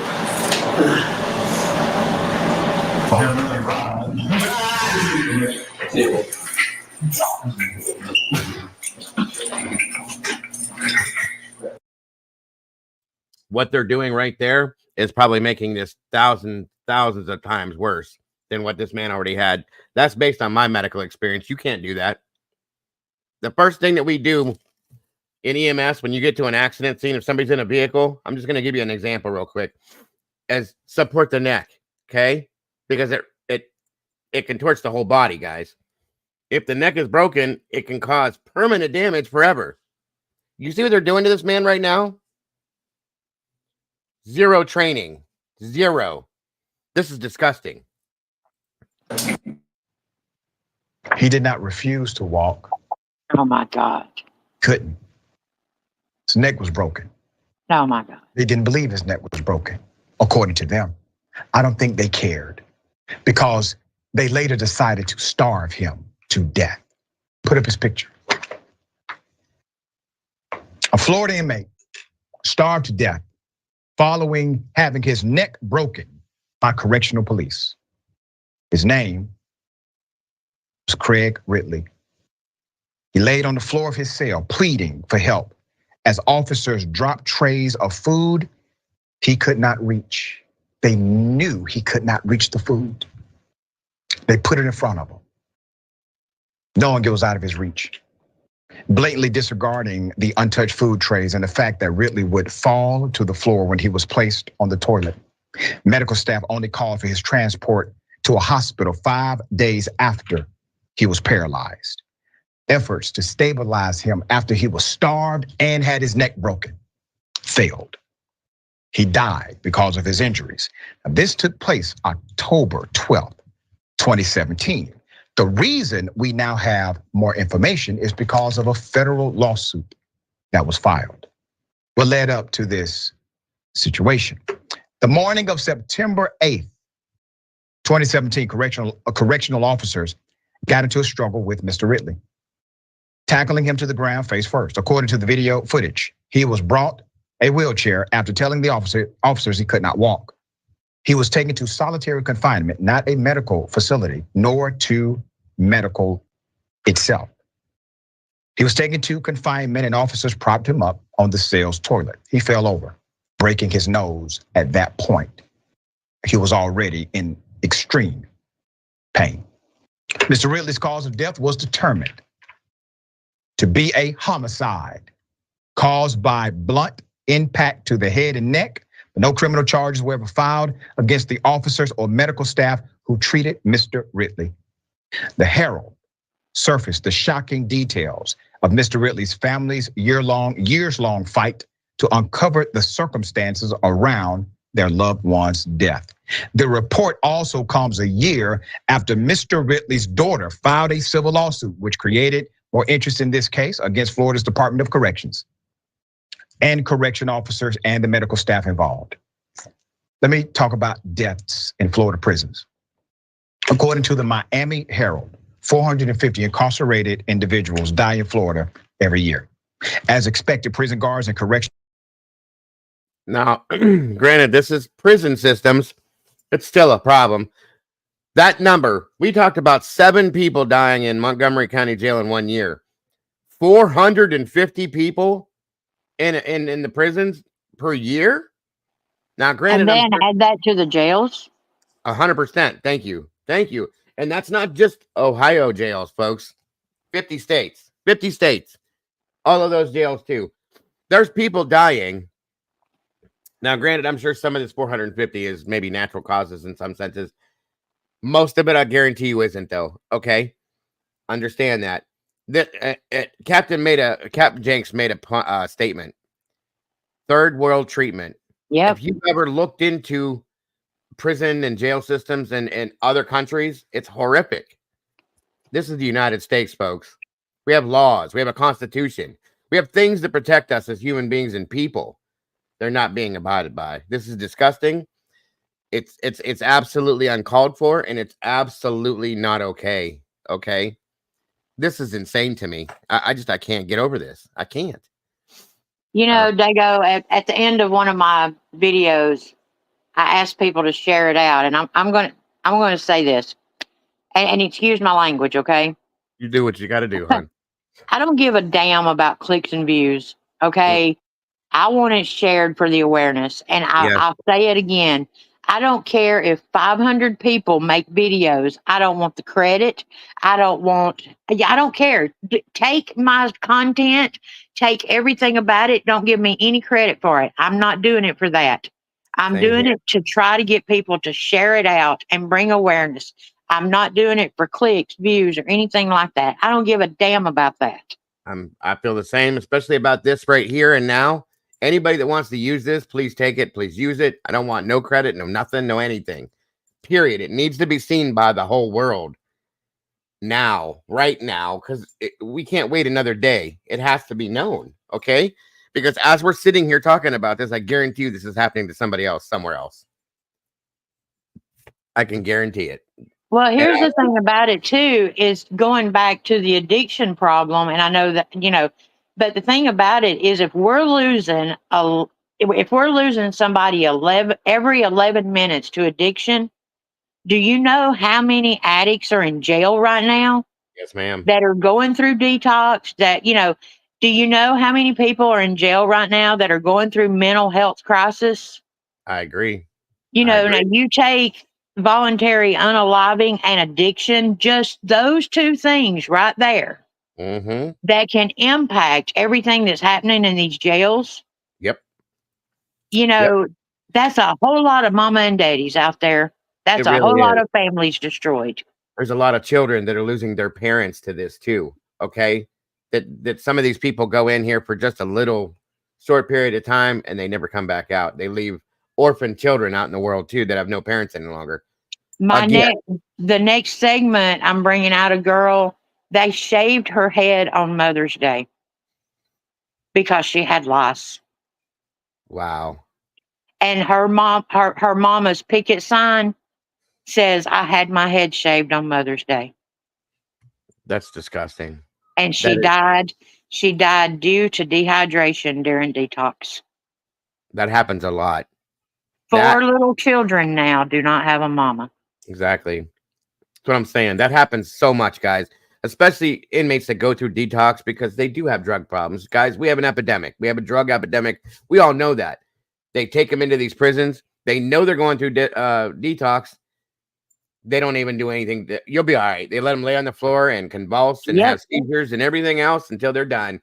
And if they survive it, they're really lucky. If they don't, sorry. It's not their problem. And I mean, the thing about it is people that don't believe we have an epidemic, I'll tell anybody right now, set your alarm for 24 hours to go off every 11 minutes. And think about that. That's a huge point. Thank you for that, Nina. That's a huge point. Amen. Yes. I'm showing you all these variations of things, you guys. It all comes together into one big problem. I'm going to show you something else Arctic sent me here in a minute. Once we're done with this, this is going to blow your mind. It goes right along with this, guys. Wait till you see this next one. Let's finish this up real quick and we'll get to that. Correctional officers often walk free from the traumas they impose on inmates, leaving them injured or dead.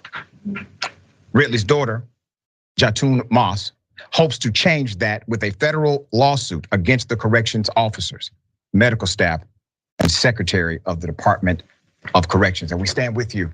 We stand with the family for justice to be served. There's a protocol that they violated. There's also a standard of care that they violated. And naturally, there are decent laws that are on the books to take care of people when you have authority over them, like being a police officer or a corrections staff. You have an obligation statutorily to do the right thing in situations like that. All right, Ben, thoughts here? Yeah, it's just really, really heartbreaking. It goes back to the root of our prison system, which is built around the idea that, like, it's literally built around the assumption that once you're incarcerated, you don't matter as a human being. And like, that's where it is. And so fundamentally, look, I'm sorry, but like, if you want to be a good, morally decent person, solidarity with people who are incarcerated is a necessity. Empathizing with them, viewing them fundamentally as human beings. Like, I don't care if somebody has murdered like 100 people. Once they're incarcerated, once they are under the custody of the state, we should make sure that they are not only living like, surviving, but living comfortable lives where we are creating the material conditions around them that they can hopefully become a better person. That is the entry-level, bare minimum standard for human decency for people who are incarcerated if we have a carceral system of justice at all. And like, fundamentally, not only are we failing to do that in our society, but the reality is our prison systems are effectively torture factories. There you go. I'm going to leave it at that, what he said right there, because that's the end, but I want that to be stuck. Torture factories. Think about that, because that's exactly what these people do. I'm telling you right now, I have a brother-in-law that is a CO in a supermax prison, or was, sorry. He no longer is, but he was. And he left that job for a specific reason. He didn't agree with protocols. He didn't agree with the way things were handled. And he told me horror stories, you guys. Horror stories. These are human beings, folks. Human beings that are made. We're all, I say this all the time. People disagree. People do agree. I don't care. It doesn't matter, because that's how I feel. Okay. This is my feeling on it. We're all the same brothers and sisters under one God, guys. One person. One God that gave us all life. In my opinion, that's the only person that has the right to take that life from us, because he gave it to us. Nobody else. Not for these reasons or anything else. Now, don't get me wrong. I believe in the death penalty for certain circumstances. Okay, I do. I support it. But again, these people that are losing their lives in these prisons and these jails, they're not even people that have committed horrible crimes, guys. Again, failure to appear, driving under suspension, misdemeanor, they're in there for a couple of days or a week or so. There was a gentleman that we had, I showed you guys about it about maybe a year ago now, or about 8 months, I'll say. Okay. He was put into a jail cell and was eaten alive by insects and rodents. Are you serious?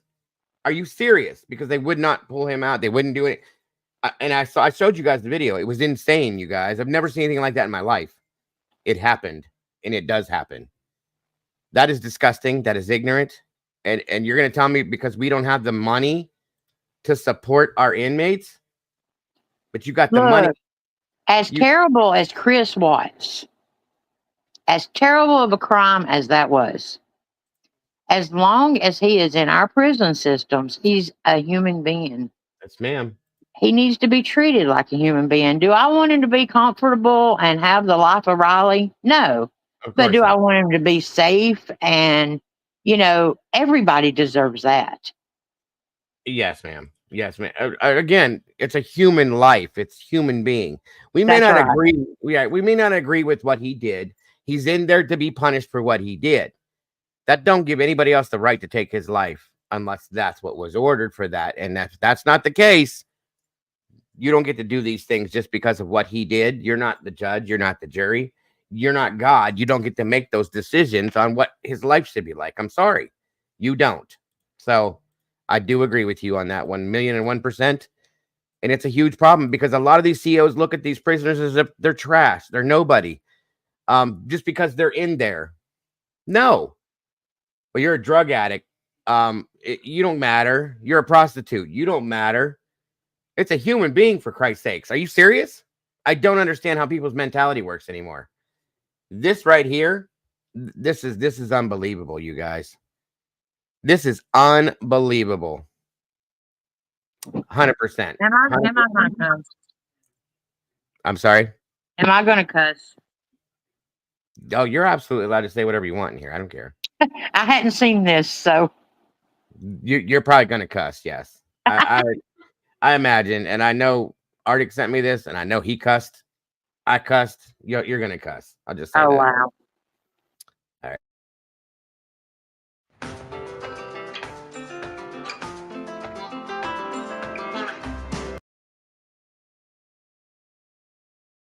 Sorry, you guys. Hold on a minute. I don't know why this does this. What the hell happened here? Oh, here we go. What is going on with this? 1 second.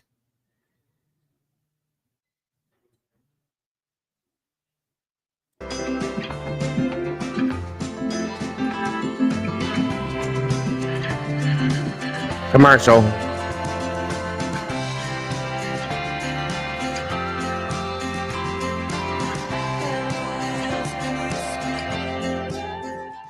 our economy for 160 years.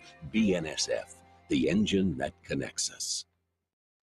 The gruesome discovery of 215 bodies buried in unmarked graves behind a jail outside of Jackson, Mississippi, has left a community in disbelief. The families are angry their loved ones were buried in so-called paupers' graves, marked by just a metal rod and a number, and families were never notified of their deaths. The startling revelation came months after the mother of 37-year-old Dexter Wade filed a missing persons report last March. It wasn't until August when Betterson Wade learned her son had been hit by a police car and killed, then buried in that same cemetery.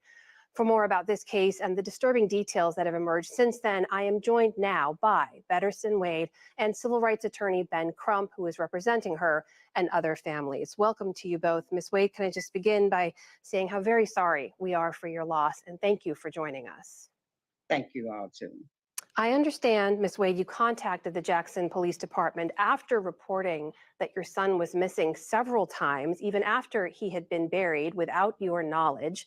Give us a sense of what they told you over those many months and what those months were like for you, not knowing where your son was. Well, it was devastating to me because I didn't know where he were. And then I was calling them. They didn't have no information to let me know have they, found any information. All the, details that I gave them for leads, they never came back to me to say, well, that lead led to something that we can work with. And I just couldn't believe that he had disappeared off the face of earth and nobody knows where he at. And it was just horrible for me. And every day I wake up, I just look, just looking for him, just out in the streets looking for him. And I mean, that's heartbreaking for a mother.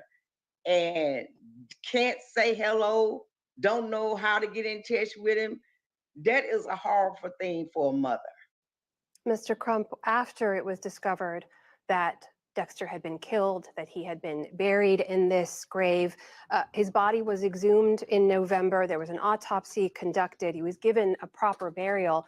But I also understand a wallet was found in his front pocket with his ID, his home address, his insurance card. What's the explanation officials give for why no one was notified he had been killed and buried? There really is no explanation that they have offered. They claimed that they tried to reach out to Miss Betterson, and you should know that Miss Betterson is the named plaintiff in a lawsuit against the Jackson Police Department because they killed her brother 3 years earlier. She went through 2 criminal trials, had several press conferences. So when they called her house, if they did call her house like they claimed, they knew where she lived. They knew how to get in contact with her if they really wanted to notify her that her son Dexter had been hit by a police car. So it is very suspicious that they would just bury him in a...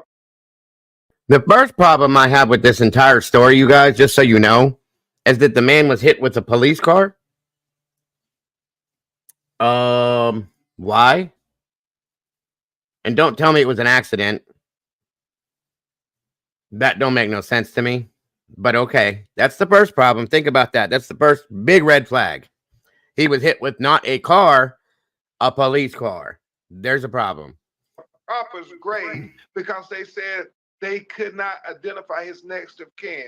Miss Betterson does not accept it, and because of her tenacity, it has exposed all of these loved ones being dropped in a hole in a bag behind a Mississippi jail.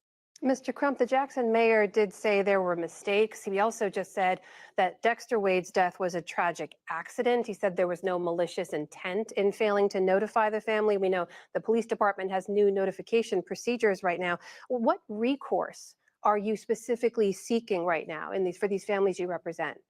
We're seeking to have the Federal Department of Justice come in and do an investigation to make sure that each and every one of these citizens, disproportionately Black citizens whose lives matter, will be identified, their families notified, and them given a proper funeral.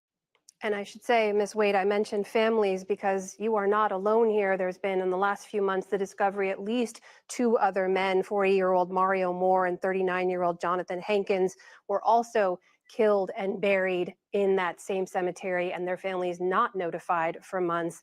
From your perspective, Ms. Wade, what do you want to see happen now? Well, first of all, I feel like that the city need to give me an acknowledgement to say that, hey, I'm sorry. I mean, just give me some kind of closure and explain to me what actually happened to my son on that freeway that night. You know, how did it actually occur? You know, just what went down, the events that went down with it.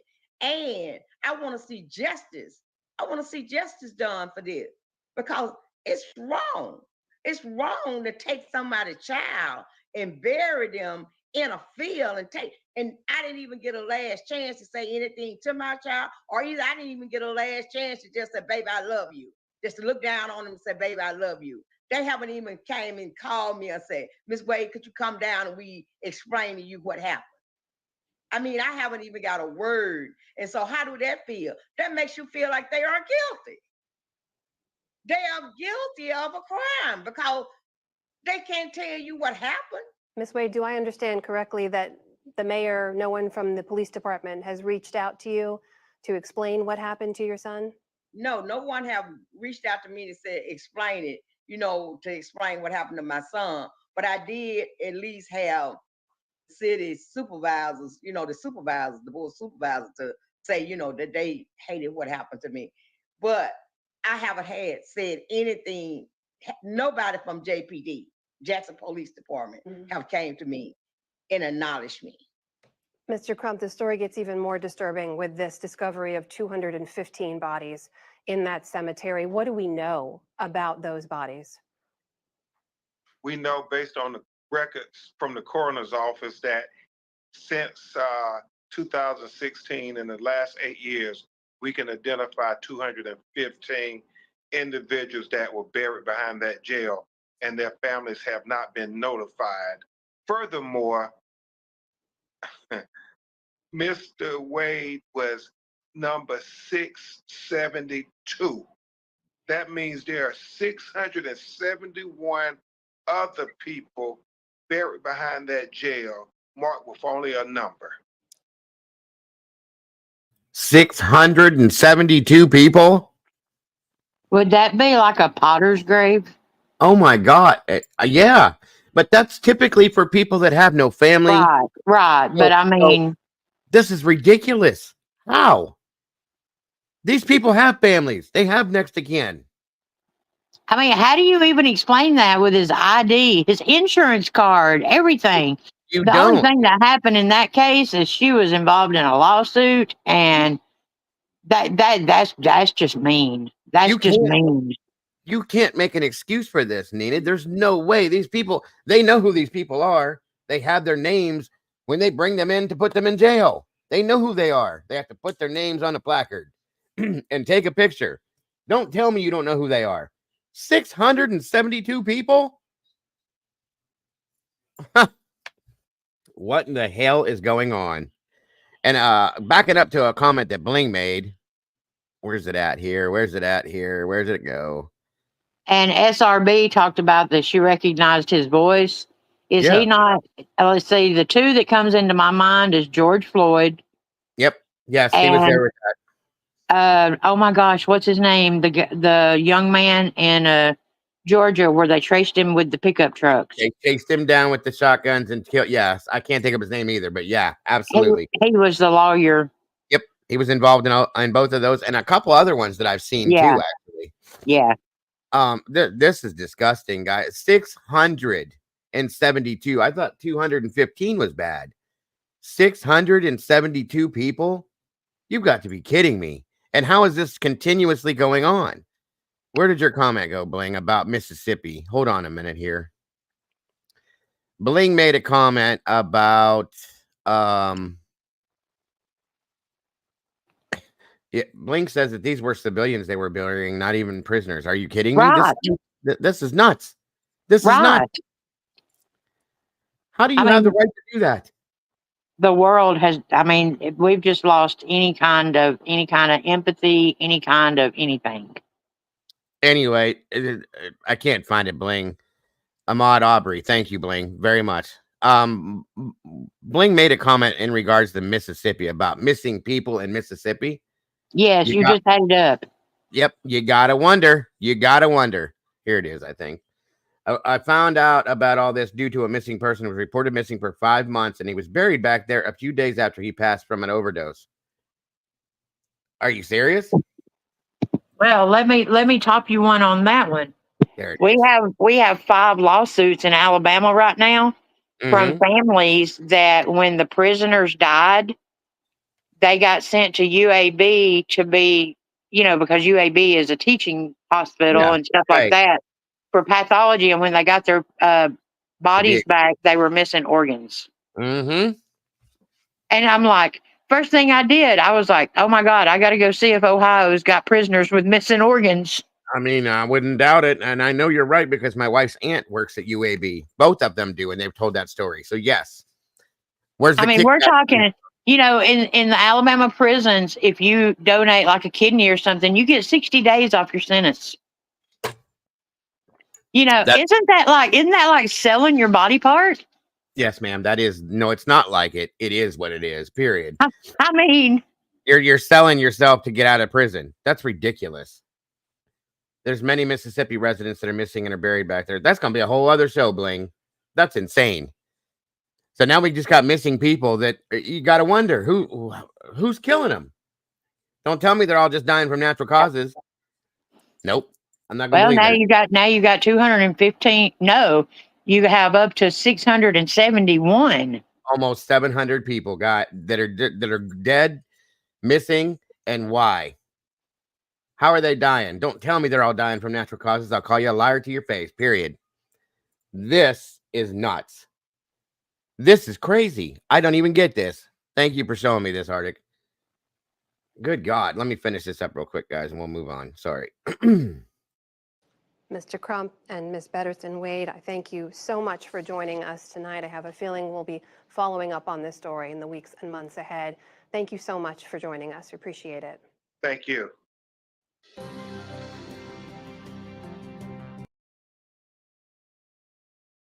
Unbelievable. And since Molly threw this in here too, the one that I told you guys about, this one really, really blew my mind when I showed this to you guys. It's about 8 months ago, I think. Hold on a second here. Here it is. Fulton County Jail. Why do you see this? And this all goes back to neglect. It doesn't make any sense. Mama's in the house. Hello, Mom. Welcome to Good to See You. I hope you're having a wonderful day, and I appreciate you joining us. All right, here we go. Watch this stuff. This is so disgusting. Starts now. You would not wish it on anyone. A family says a man was found dead, covered in bugs inside his Fulton County jail cell. I'm Sean Gables. And I'm Rick Volbaum. And tonight, new at 6, his attorney argues he got no medical help leading up to his death. Just look at where LaShawn Thompson was allegedly sleeping. This deteriorating cell in the jail's psychiatric wing. And we're told that LaShawn Thompson suffered from mental health issues. Atlanta News First reporter Zach Summers live at the Fulton County. Doesn't this sound familiar once again, everybody? Here we go. There, Zach, you just learned from Thompson's attorney, those images are disturbing. Yeah, the lawyer representing the family of LaShawn Thompson tells me this is one of the most inhumane inmate deaths he has ever encountered. The family wants the public to see the poor conditions they say their loved one endured while here at the Fulton County Jail, but we must warn you, some of the images are graphic. It's just unbelievable. The image is hard to look at. 35-year-old LaShawn Thompson unresponsive in a Fulton County jail cell covered. I want you guys to notice something. That's why I froze it. Hold on. Do you see all the bug bites all over him? All over his body. Bed bugs, cockroaches. Look at the sides of the monitor they have on him. Do you see that? Oh my God. This is the most disgusting thing I've ever seen in my life. And I worked in EMS, guys. I've gone to prisons. We have a prison locally and the jails and transport. I've never in my life seen anything like this. I don't believe this. Onward and upward. Fulton County jail cell covered in what his family's attorney says are insect and bedbug bites. The scene was so horrific that the detention officer said she would not even administer CPR when they found him because she was freaked out. In her words, freaked out by the scene. Thompson was arrested for misdemeanor battery in June of 2022. Did you hear that again? Misdemeanor. Another misdemeanor case. And he died in a mental health room, or I'm sorry, in a little cell, in a mental health, the mental health wing of the jail, in the Fulton County Jail. Misdemeanor. Nope. Attorney Michael Harper says the inmate was placed in the psychiatric wing of the jail where he remained for 3 months. No one really checked on him. We have some records from the jail showing that they saw he was deteriorating from the medical staff and from detention officers. Thompson was found dead inside his cell on September 13th, 2022. An autopsy showed no signs of trauma. While his death is listed as undetermined, the medical examiner noted a severe bed bug infestation. It looks like it had been there for months, and no one cared. No one cleaned it up. No one did anything, apparently. Pictures from inside Thompson's cell show deplorable conditions. The room covered in filth, Harper says, unfit for even a dog. No one should live in those conditions, whether you're charged with a crime or not. Thompson's family now calling for accountability. They want the jail shut down and replaced, and a full criminal investigation into their loved one's death. It's a big ask, we understand that. But you have to make the conditions better to avoid this from happening to someone else. And we reached out to the Fulton County Sheriff's Office for comment. We are still waiting on a response. Thompson's family planning a press conference tomorrow at 2 at the Fulton County Courthouse. We, of course, will be there. Live in Atlanta, Zach Summers, Atlanta News First. Wow. That man was eaten alive. Eaten alive, you guys. That is, oh my God. I mean, what else is there? What else can they show us that's going to surprise us at this point? Can somebody tell me? No, I've got one that let's see, oh my gosh, what was his name? The little guy that was found on the side of the road in Oklahoma. Noah Pressgrove. Oh yeah, oh my God. Okay, Yes. you know his autopsy, they talk about all of his bones and stuff. Yep. There is a guy that his autopsy, that's what it reminds me of. Mhm. And they say that he ran into a wall. You got to be kidding me. No, it's one of the Ohio jails. He's one of the stories that I'm going to tell in my next. Oh my God. I mean, his autopsy is literally like Noah Pressgrove's. I mean, it's like every bone, every And bone. he ran into a wall. He ran into a wall. You can miss me with that bullshit. You can miss me. No, no way. I mean, come on. Do they think people are stupid? There's a lot of people. But the thing about it is, you know, I mean, don't get me wrong. I know. I mean, you know, with my channel being new, the chances of somebody seeing my stuff is very slim. Okay, and I'm good with that. But if I can come and get with people like you and other people that can help share it, that's all I care about. Absolutely. And I, You know, will, because the only way that anything's going to get done is the awareness. That's all it is. Awareness, awareness, awareness. yes, and it takes a village. And like I said, just like Miss Nina just said a little bit ago, take this. Anybody out there that wants to use any of this coverage, please take it for absolutely no problem. I don't need the credit. I don't need nothing. Put it out there so that we can get the awareness out there. That's all that matters, you guys. That's all that matters. This has to stop. We're losing people. Listen, this is the issue in my mind. We're losing our children every day to death and I'm sorry, of course, death, but we're losing our children to overdose and trafficking and this. We're losing other people, our loved ones, to drug epidemics. Now we're losing them to this. this doesn't make any sense to me. It's almost like it's population control, you guys. Exactly. It's disgusting. I'm sorry, but I'm not. It's got to stop. It has to stop. You know, you've got you have the missing people that the police do not look for. Mhm. And then when they go to jail, you see what happens to them. Then you have the addiction. Then you have the mental health. And I mean, it's like all of them are just forgot about. Yes, ma'am. That's it. I'm going to see something here real quick. I'm going to see if Arctic wants to join us because he's very well versed in a lot of this kind of stuff. And he's very passionate about what we do in here. I'm going to see if you don't mind if he joins us, Nina, at all. Oh, I love Arctic. Good. Because he's offered in the chat there. I don't know if you've seen it, where he says, anytime you want someone on panel with you, just shoot me the info in the StreamYard and he'll be, and he will. He absolutely will. Same goes for me. If I'm not live or anything, you're doing something, I'll be right there with you, Nina. I absolutely 100% appreciate what you're doing and support you in every fashion that I can. And I will continue to, and I will continue to do this. It's very important to me that the awareness gets out there. Again, if Arctic is able to join us, I'd love to have him pop up here and throw his voice out there on this just for a few minutes even. Because I can tell by watching him in chat that this has got him too. Okay. I'm just saying this is it's unspeakable, you guys. We are losing people. Oh, okay, buddy. No problem then. It's no worries. No worries. We have multiple epidemics going on in our world right now. Okay, we have drugs, we have sex and the sex trade, the sex trafficking with our children and adults. We have health issues. We have all that. Oh, okay, welcome, buddy. Hey, yeah, just I can't stay up long. I've got 15 minutes and I've got a telehealth appointment. So yeah, absolutely. Do your thing, brother. I just want you to get your voice out there because I know I've been watching you in chat and I know that you have that passion. So, and don't worry about swearing. Number one, that 19-year-old Isaiah, there's no fucking way that they're going to tell me that's a suicide.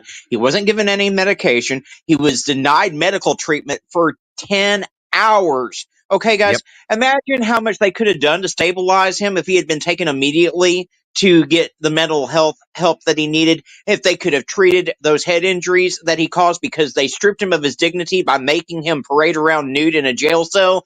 And when he was crying for his meds, crying for his mama, they did nothing to try to help that boy. Nothing. I mean, nothing at all. We wouldn't be sitting here right now if they'd have just given him his medication. It would have all stopped. That is criminal negligent homicide on the part of those law enforcement officers, and no one's going to ever tell me any differently. I'm right there with you, and not one of them has been charged with anything. That is disgusting to me. Well, because that's how it always goes. Law enforcement kills an unarmed black man. What happens? They get put on paid leave, a slap on the wrist, and they're back within 2 months. Yep. I mean, absolutely. Same thing. Well, I mean, I think in some circumstances, well, look at George Floyd's, that situation. What? No. That's not how this is supposed to work, guys. They have to abide by the same laws that the rest of us do. And I don't care. And the thing is with Floyd, he didn't even do anything. Okay. It's ridiculous. So this situation is even worse because this child, he's still a child at 19 years old, as far as we're concerned. His sister was worried about him. They could have taken him and, like Arctic said, Baker Act or pink slip, like we say, and taken him to the hospital, admitted him to the psychiatric unit for an evaluation, medicated him, and he'd have been home the next day or within 3 days at least. There was no reason for him to go to jail. None exactly. of that. Why was a warrant even issued over a welfare check? That's what I want to know. Let's start with that. Mm-hmm. And then he was charged with domestic violence. Are you serious? No, that don't make any sense. And there's something more to that. I'm sorry. Nina, do you know? I promise you, his sister didn't say he was domestically being violent with anyone when she called. All she wanted was someone to go over there and check on her brother. And now she has to live the rest of her life with with her brother not there, and it's because she called for a welfare check. I can't even imagine what she's going through right now. No, just to help him because she cared about him, her brother. That's all it was about. and that's in her mind for the rest of her life. That's bullshit, you guys.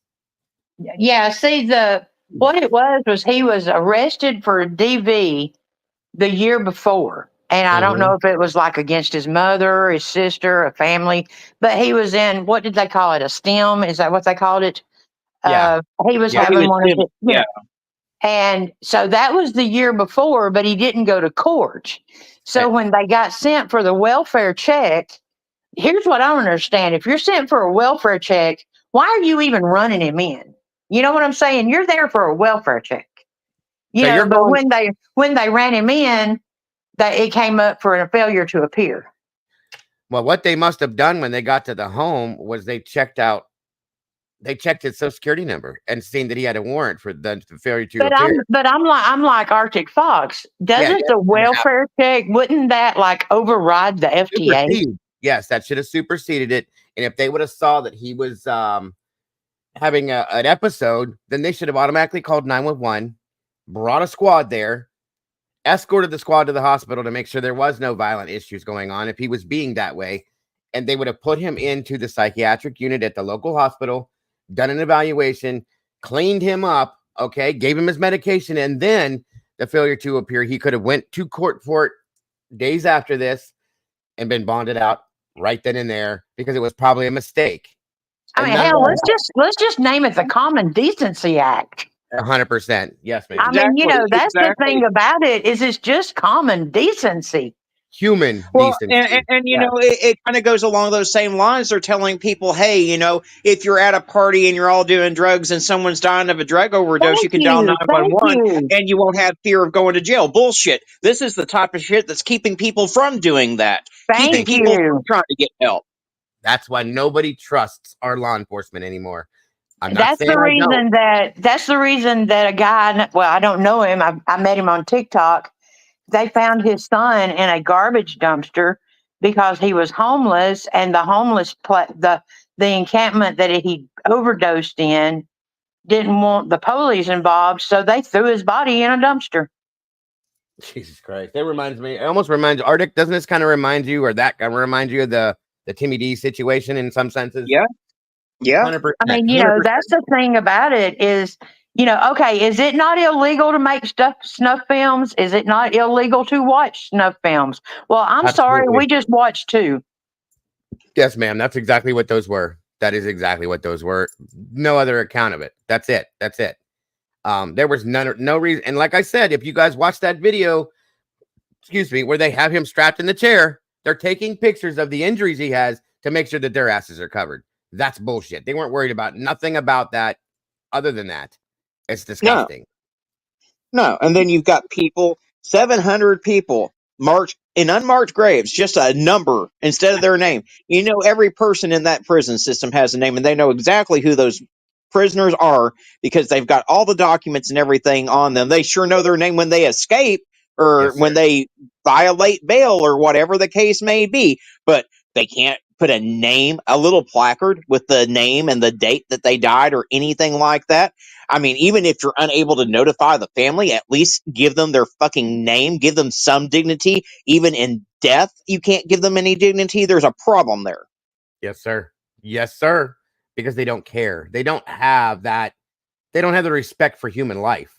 They don't. It doesn't make any sense to me. I want to know if that was one of administration for that prison, if it was one of their family members, how they would feel if somebody did that to one of their family members. Because I promise you it wouldn't happen. Exactly. I promise you that wouldn't happen. That's why I hit the Happy Labor Day, you know, post on X. I was like, fuck your Labor Day. I mean, you know, you've got people dying in your jails. I'm going to interrupt your Labor Day. Yes, ma'am. And it's right now as of Ohio, Mike DeWine, you need to pay attention. You need to see this for what it is. You need to make a difference, and you need to make a change right here and now because it's enough. It is absolutely, and that's not just Ohio, guys. It's everywhere. But I'm speaking on Ohio because we talked about Isaiah today. It's enough. Exactly. And I mean, if y'all want to, you can look up WellPath and you can look up NAFCare. If I'm not mistaken, between the two of them, there are 1,000 lawsuits. Jesus. Across the United States. The really sad thing about all of this is that so many of them, like the one that was eaten alive by insects, it was a misdemeanor that he was there for. Can you imagine? Exactly. I mean, can you imagine, you're down on your luck, and granted, I'm not for anyone shoplifting, but you steal a can of tuna so you can have dinner, and they arrest you, you go to jail, and you pay for it with your life? I mean, come on. Exactly. Exactly. I mean, when I was drugging, I admit it, I went to jail for bad checks. It I didn't happens, lose man. my life over no damn bad check. Thank God. Well, Thank when I God. was 20 years old, I had a hit and run, and I was stupid. I ran from the scene of the accident. I went to jail for that shit. I can't imagine giving my life over one stupid mistake. That shouldn't, number one, your mistakes in your past are just that. They're in your past. They shouldn't define you for the rest of your life. And number two, no one should give their life over a mistake that they made. No, Unless they that's go how out and kill someone. that's how you learn. And other than what he just said, unless you're killing people or sexually assaulting somebody, we make mistakes in our life. That's how we grow and become the people we are. You learn, you live and learn, and you move forward in life, and you don't make those mistakes again. You don't lose your life because you got a traffic ticket. You don't lose your life because you couldn't make it to court one day. You don't lose your life because you were driving without a driver's license or because you got a DUI. You don't need to lose your life over that. That is absolutely insane to me. It's enough. It's absolutely enough. Jesus, criminy. I can't get past it. I do have one more piece I'm going to show you guys in regards to El Paso. Sorry, let's try again. County Jail. They used that healthcare provider you're talking about, Nina, and they changed. Yes, they do. Because of lawsuits and deaths that have Yes, happened. they did. So I'm going to show you that real quick. And I know you got to run here in a minute, Arctic. I appreciate you voicing. I seen it in chat, but voices are stronger than anything, in my opinion. I wanted to hear you say what you had to say, and I think that's important, and I do appreciate it very much. I appreciate it. I'm going to jump down, but I'll be listening until my appointment. You all take care. And like I said, Love Nina, you, Archie. anytime you want some company up on panel, don't hesitate to reach out. I'll jump up there with you every time. Absolutely. Thank you, Arctic, very much. Nina, he was talking to you. I don't know if you heard him, hon. Thank you. Absolutely. No problem. I love All that right. man. Oh, Arctic is amazing. We all do. We all do. I always say he always knows what to say at the right time and the wrong time. And it always makes sense. And it's always hilarious when it needs to be. But he also has a great passion for these things. And I love it. I absolutely love it. I love working with him. Him and Mind of Monsters mom, they're both amazing people as far as I'm concerned. And I'm very, very grateful to have them around me. And I think that people like them and you and the rest of us out here that care about these things can really make a difference as long as we keep voicing what we need to voice when we need to do it. Well, I mean, Dago, it's just, like I said, I told how I found, the Ohio story. And then, that crazy story I sent you the other day, just from finding out why the police force walked out on a mayor. Yeah. Yes.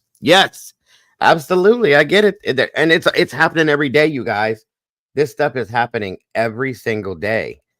And they don't get any kind of press. They don't get any kind of, it's like, oh, well, it's time to go and stick my head in the sand. Yes, exactly. 100%. Thank you, SRB. And so are every one of you, because like she said earlier, you guys, when we started talking about this, you started looking, you started digging, you wanted to find out what's going on in your area. You wanted to find out other statistics that relate to this because you care. That's what this is all about. And that's what it all means, guys. And I love every one of you for doing that. That's definitely. I mean, that's what I was reading the chats and I was like, oh, wow. Because that's the thing about it. Even, if you don't research Ohio, research your state. Sure. Yeah. Florida, or Oregon, New Hampshire, New Jersey, New York. Look at it, guys. You're going to be surprised because it's everywhere. It's not just here. It's not just there. It's not just over there. It's everywhere. It's a problem, and it's an ongoing problem with everybody. It's sad. But again, we are the voices that can make things happen with this. When they get tired of hearing us, something will change. That's all I'm saying. Let me play this for you guys real quick here. Of deaths, lawsuits, and protests, the El Paso County Sheriff's Office is changing its healthcare provider inside the jail. The jail is moving on from WellPath after 3 years, signing an $11 million agreement with Vital Core. KRDO 13 investigator Quinn Ritzdorf is live in our newsroom to explain what this means for the care of inmates moving forward. Quinn? Yeah, Heather, today KRDO 13 Investigates found 6 active lawsuits against WellPath for medical neglect inside the El Paso County Jail. But that doesn't include the dozens of others that have been settled by the county in the last 3 years, including one for $3 million. Now, attorneys say this change in healthcare providers will hopefully bring some stability and proper care for inmates. Unfortunately, the majority of those housed in our jail have prior existing undertreated or undiagnosed medical issues, drug addictions, or mental health issues, which require an extra level of care while in custody. This is the main reason Sheriff Joseph Roybal says he decided to change healthcare providers from WellPath to Vital Core. But the lawsuits didn't help. Alexandro Duran is one of the many inmates who filed a lawsuit against WellPath in the county. He claims WellPath failed to provide accommodations for his disability, leading to severe sores. When he left the jail, he was in pretty serious condition. He had osteomyelitis, and he was kind of been in and out of rehabilitation treatment facilities and hospitals since then. That's Elizabeth Mazur, Duran's attorney. She is a national lawyer that specializes in prisoner rights and mistreatment. Mazur says lawsuits against WellPath for medical neglect are common. WellPath is one that I think has been very competitive at, offering low prices. And I think we've seen a lot of, understandably, a lot of lawsuits have followed. And some lawsuits against WellPath are for deaths inside the El Paso County Jail, including Christo Canet and Savannah Papel. Some of those deaths have even sparked protests outside the jail. Say her name, Savannah! The local community, it sounds like, has really gotten organized and made some noise about this. So I imagine that has a lot to do with why there's been a change, that the community kind of demanded it. Path didn't respond to our request for comment, but Vital Core says its goal is restorative health for those in the El Paso County Jail. Reporting live in the newsroom, Quinn Ritzdorf, KRDO 13 Investigates. All right, Quinn, thanks. In another. WellPath is a piece of shit. The investigation on the Absolutely, 100%. Unbelievable, you guys. Unbelievable. Wait, what is this? Let me throw this on while we're here real quick. I remember this now, too. 1 second. The inmate death in New Mexico is also happening. El Paso's Sheriff Richard Wiles is answering his own questions about an inmate's brutal death that happened back here in El Paso just a week ago. Our KTSM 9 news reporter Carla Draxler has more on that case. This is 8 months ago, you guys, so it hasn't been that long. To take extra precautions because these guys are very unpredictable. A rare look inside the El Paso County Jail Annex after an inmate, Jesus Torres, was killed last week allegedly by 6 other inmates. You're going to see when you go in there, there's 144 people. They're extremely loud. This noise is what the guards hear every day. Sheriff Richard Wiles explains this is why they couldn't hear the assault. But the interesting thing is none of the other inmates hit the emergency button. And they're located throughout the sleeping quarters and the housing unit. And all they had to do was hit that button and not even say a word. Guards do their checks every hour. Go ahead. 2 guards go from unit to unit, while the third one is monitoring them. This man just tried to put this excuse up on other inmates. Am I wrong? Okay. Who is going to hit? I was just thinking the same thing. He's blaming this on other inmates instead of taking accountability for this. This is insane. All right, Mom. No problem. Be careful out there. He really did just blame this on none of the other inmates hit the button. The snitch button is what that is. Because they don't want to lose their lives for telling on somebody. Hey, Parkview. Good to meet you. Or good to see you. Meet you. Good Lord. Good to see you, Parkview. Anyway, and Callie, welcome to you as well. This is disgusting. Again, something else. How you gonna blame the inmates Where were your guards? They make it their rounds every hour. You got 144 men in one room. Maybe they need to come around a little bit more. Or you need to have somebody there with them all the time. That's common sense. You don't have that, do you? Obviously not. Now, keep in mind too that one of the complaints against NAFCARE and WellPath is the falsified records. Of course. You know, Absolutely. covering their butts on stuff like this. Absolutely. Welcome, V. Good to see you today, dear. 100%, ma'am. Yes, ma'am. I do agree with you. That's a problem because, again, it's about us, not them. We got to protect ourselves, you guys. They're just inmates. They don't matter. They're not important. But we will protect ourselves and each other. Bullshit. Miss me with that bullshit once again. Good Lord, this is just a mess today. Where all common areas are visible on camera. But when the checks are being done, they tend to be more focused on the officers doing the checks to make sure there's no attacks against them. Torres was assaulted and murdered inside the sleeping area, which has cameras, but they don't provide a live feed. When the guards came to do their hourly check, they saw Torres in bed. They placed him in a position to make it look like he was sleeping, and also placed a blanket over his head. The 6 inmates were reportedly blocking the doors and windows, with 2 acting as a lookout, all a part of a plan. So this was something that was in their mind, something that was planned, and they did everything they could to make sure that it happened. Guards didn't notice Torres was dead until the next morning. So when you see 6 inmates standing by a doorway, blocking it, you don't walk over and see why they're doing it? Here's your sign. Thank you. Thank you. Thank you. What a mess. I think so, Carla. Wow. Here, babe. Babe. Makes no sense to me anymore, you guys. None of it does, but they better change some stuff. They better fix some stuff. And like I said, we're seeing this all over the place now, you guys. It's everywhere. It's not just here in this state. It's not just in your state. It's not just in Alabama. It's everywhere. And we all live in one of these states, you guys. And we can all make a difference by putting this stuff out, bringing awareness, and making noise with it, folks. We really can.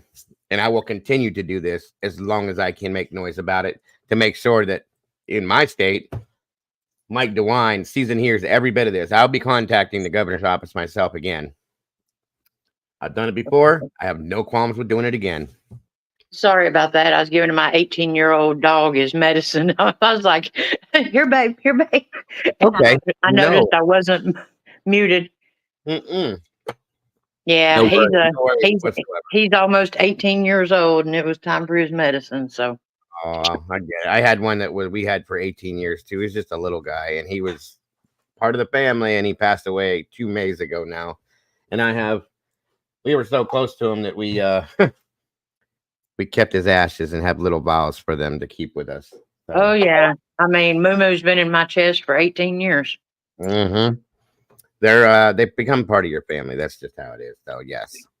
Well, I gotta say, Nina, I really appreciate this. Is there anything else that you wanted to add to this today before we bring this to a close? Well, I don't. I mean, like you said before, this is not a one-time. I mean, this is going to be a series. I mean, because we'll be back. I had Silky on my live because she is a jail nurse. Yeah, she's sweet. We talked about, that's the reason I had her. And then, I want to bring out the WellPath and stuff like that because, Ohio, I will give them credit. They are changing their healthcare providers, Good. and, but the thing about it is what we saw today, that had nothing to do with the healthcare providers. No. The ones that I'm doing now is the ones that are just laying in there detoxing and, stuff like that. I mean, there's one that was complaining and everything, and they didn't do anything. Come find out he died of endocarditis. Well, there needs to be better medical training, first of all, medical facilities within the jails, and training in general, in my opinion, with the COs in these places to not do what we just saw happen. You know what I Right. mean? Right. And then the only other thing I can say is on a totally different subject, y'all Yes. go look up Alexandria, Tennessee. And again, guys, we will be back on this, whether it's Ohio or other states. Exactly. I mean, because this is just ridiculous. I mean, and I have, I'm in Alabama, and when I found this on Ohio, I feel like I need to finish it out with Ohio because that's where I started. Sure. Yeah. But I'm definitely going to do my part in my own state. Amen to that one. And that's where it's got to start, is in your own state. Yes, ma'am. And I will be, like I said, as long as if she wants me to be joining her on her shows with this to support it, I will be there. She'll be back here if she's wanting to be back here with me, because this is going to I'm going to continue on and look into this. And anytime I see something like this, it's gonna turn into something, because the awareness needs to be brought. There needs to be a voice put on this, a voice attached to this, because we're losing people that no longer have a voice. They can't tell you what happened to them. They can't tell you why. Somebody needs to do that job until it changes and it gets better. And that's all we can do. That's all we can do. Don't get me wrong, Dago. I know Idaho 4 and Sebastian. I know the high profile stories, that's where it's at. I understand that, but I can't, Idaho 4 right now is stagnant. I'm not going to just keep doing Idaho 4 content just to have Idaho 4 content out there. No. And these what I hate to say it this way, but compared to Idaho and Delphi and Sebastian and all that, these are just as important, if not more important. Exactly, because they do not get the publicity. Right. And it's an ongoing epidemic. Okay. And it's all over the place, not just in one place, guys. So we have to continuously see these things. We have to continuously bring these things.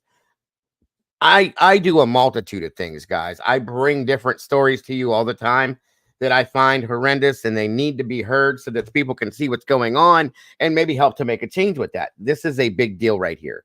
This is I think that's when I came up with the name, instead of true crime, I chose discussions. Sure. Because, in case, just like this is not true crime. I mean, but it needs to be discussed. And I didn't want to be a channel that was based strictly on true crime. So I chose discussions, because I mean, golly, I agree with you. Stories. I agree with you to almost a full extent, except I feel these are crimes that are happening. Oh, definitely. And they need to be put out there so that the crimes will stop happening. And the people that are entitled in these situations, that feel that they're too big to be able to be they're untouchable because you can't touch me, I'm law enforcement, or I'm the prison CEO. No. It don't work that way. You wouldn't have that job if it weren't for me. You wouldn't have that job if it weren't for that prisoner that has a job that's in there for the weekend because they got a speeding ticket. They pay your salary there, sir. You better take a little bit better care of that person. You better pay attention to what you're doing, because we're watching you now. Okay. Don't get it wrong. That's all I'm saying. So that's what I'm saying. Absolutely. So thank you again, Nina, so very much. I really appreciate you.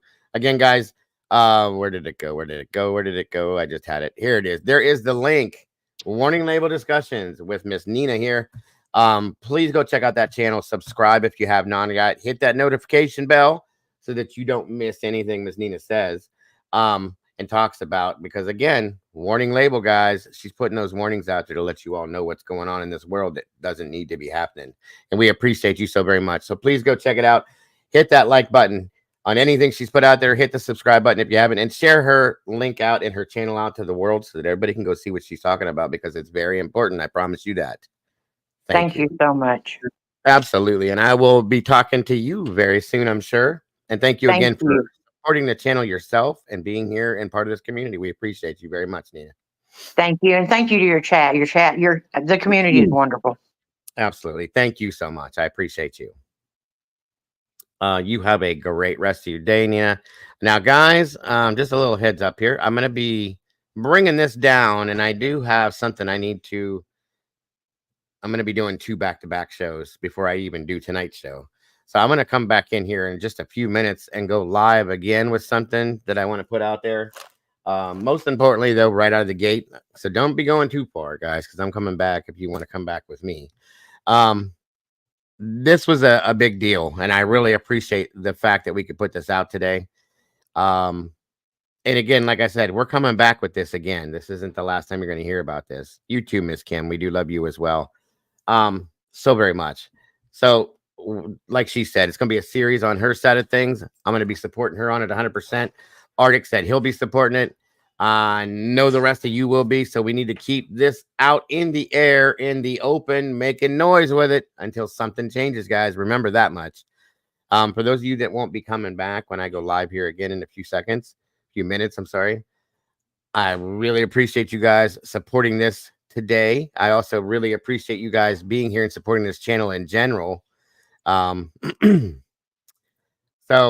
that in itself, guys, is a huge thing to me. Much love to each and every one of you guys. Understand how much I love and appreciate you all for supporting this channel, myself and the rest of my team. You guys are amazing. Don't forget to love yourselves and love each other. And please, guys, please, at the very least, if you can do anything for me at all, don't change who you are, because you guys are the reason why I'm here every single day. God bless each and every one of you, and hopefully I will see you all here very soon. Bye-bye.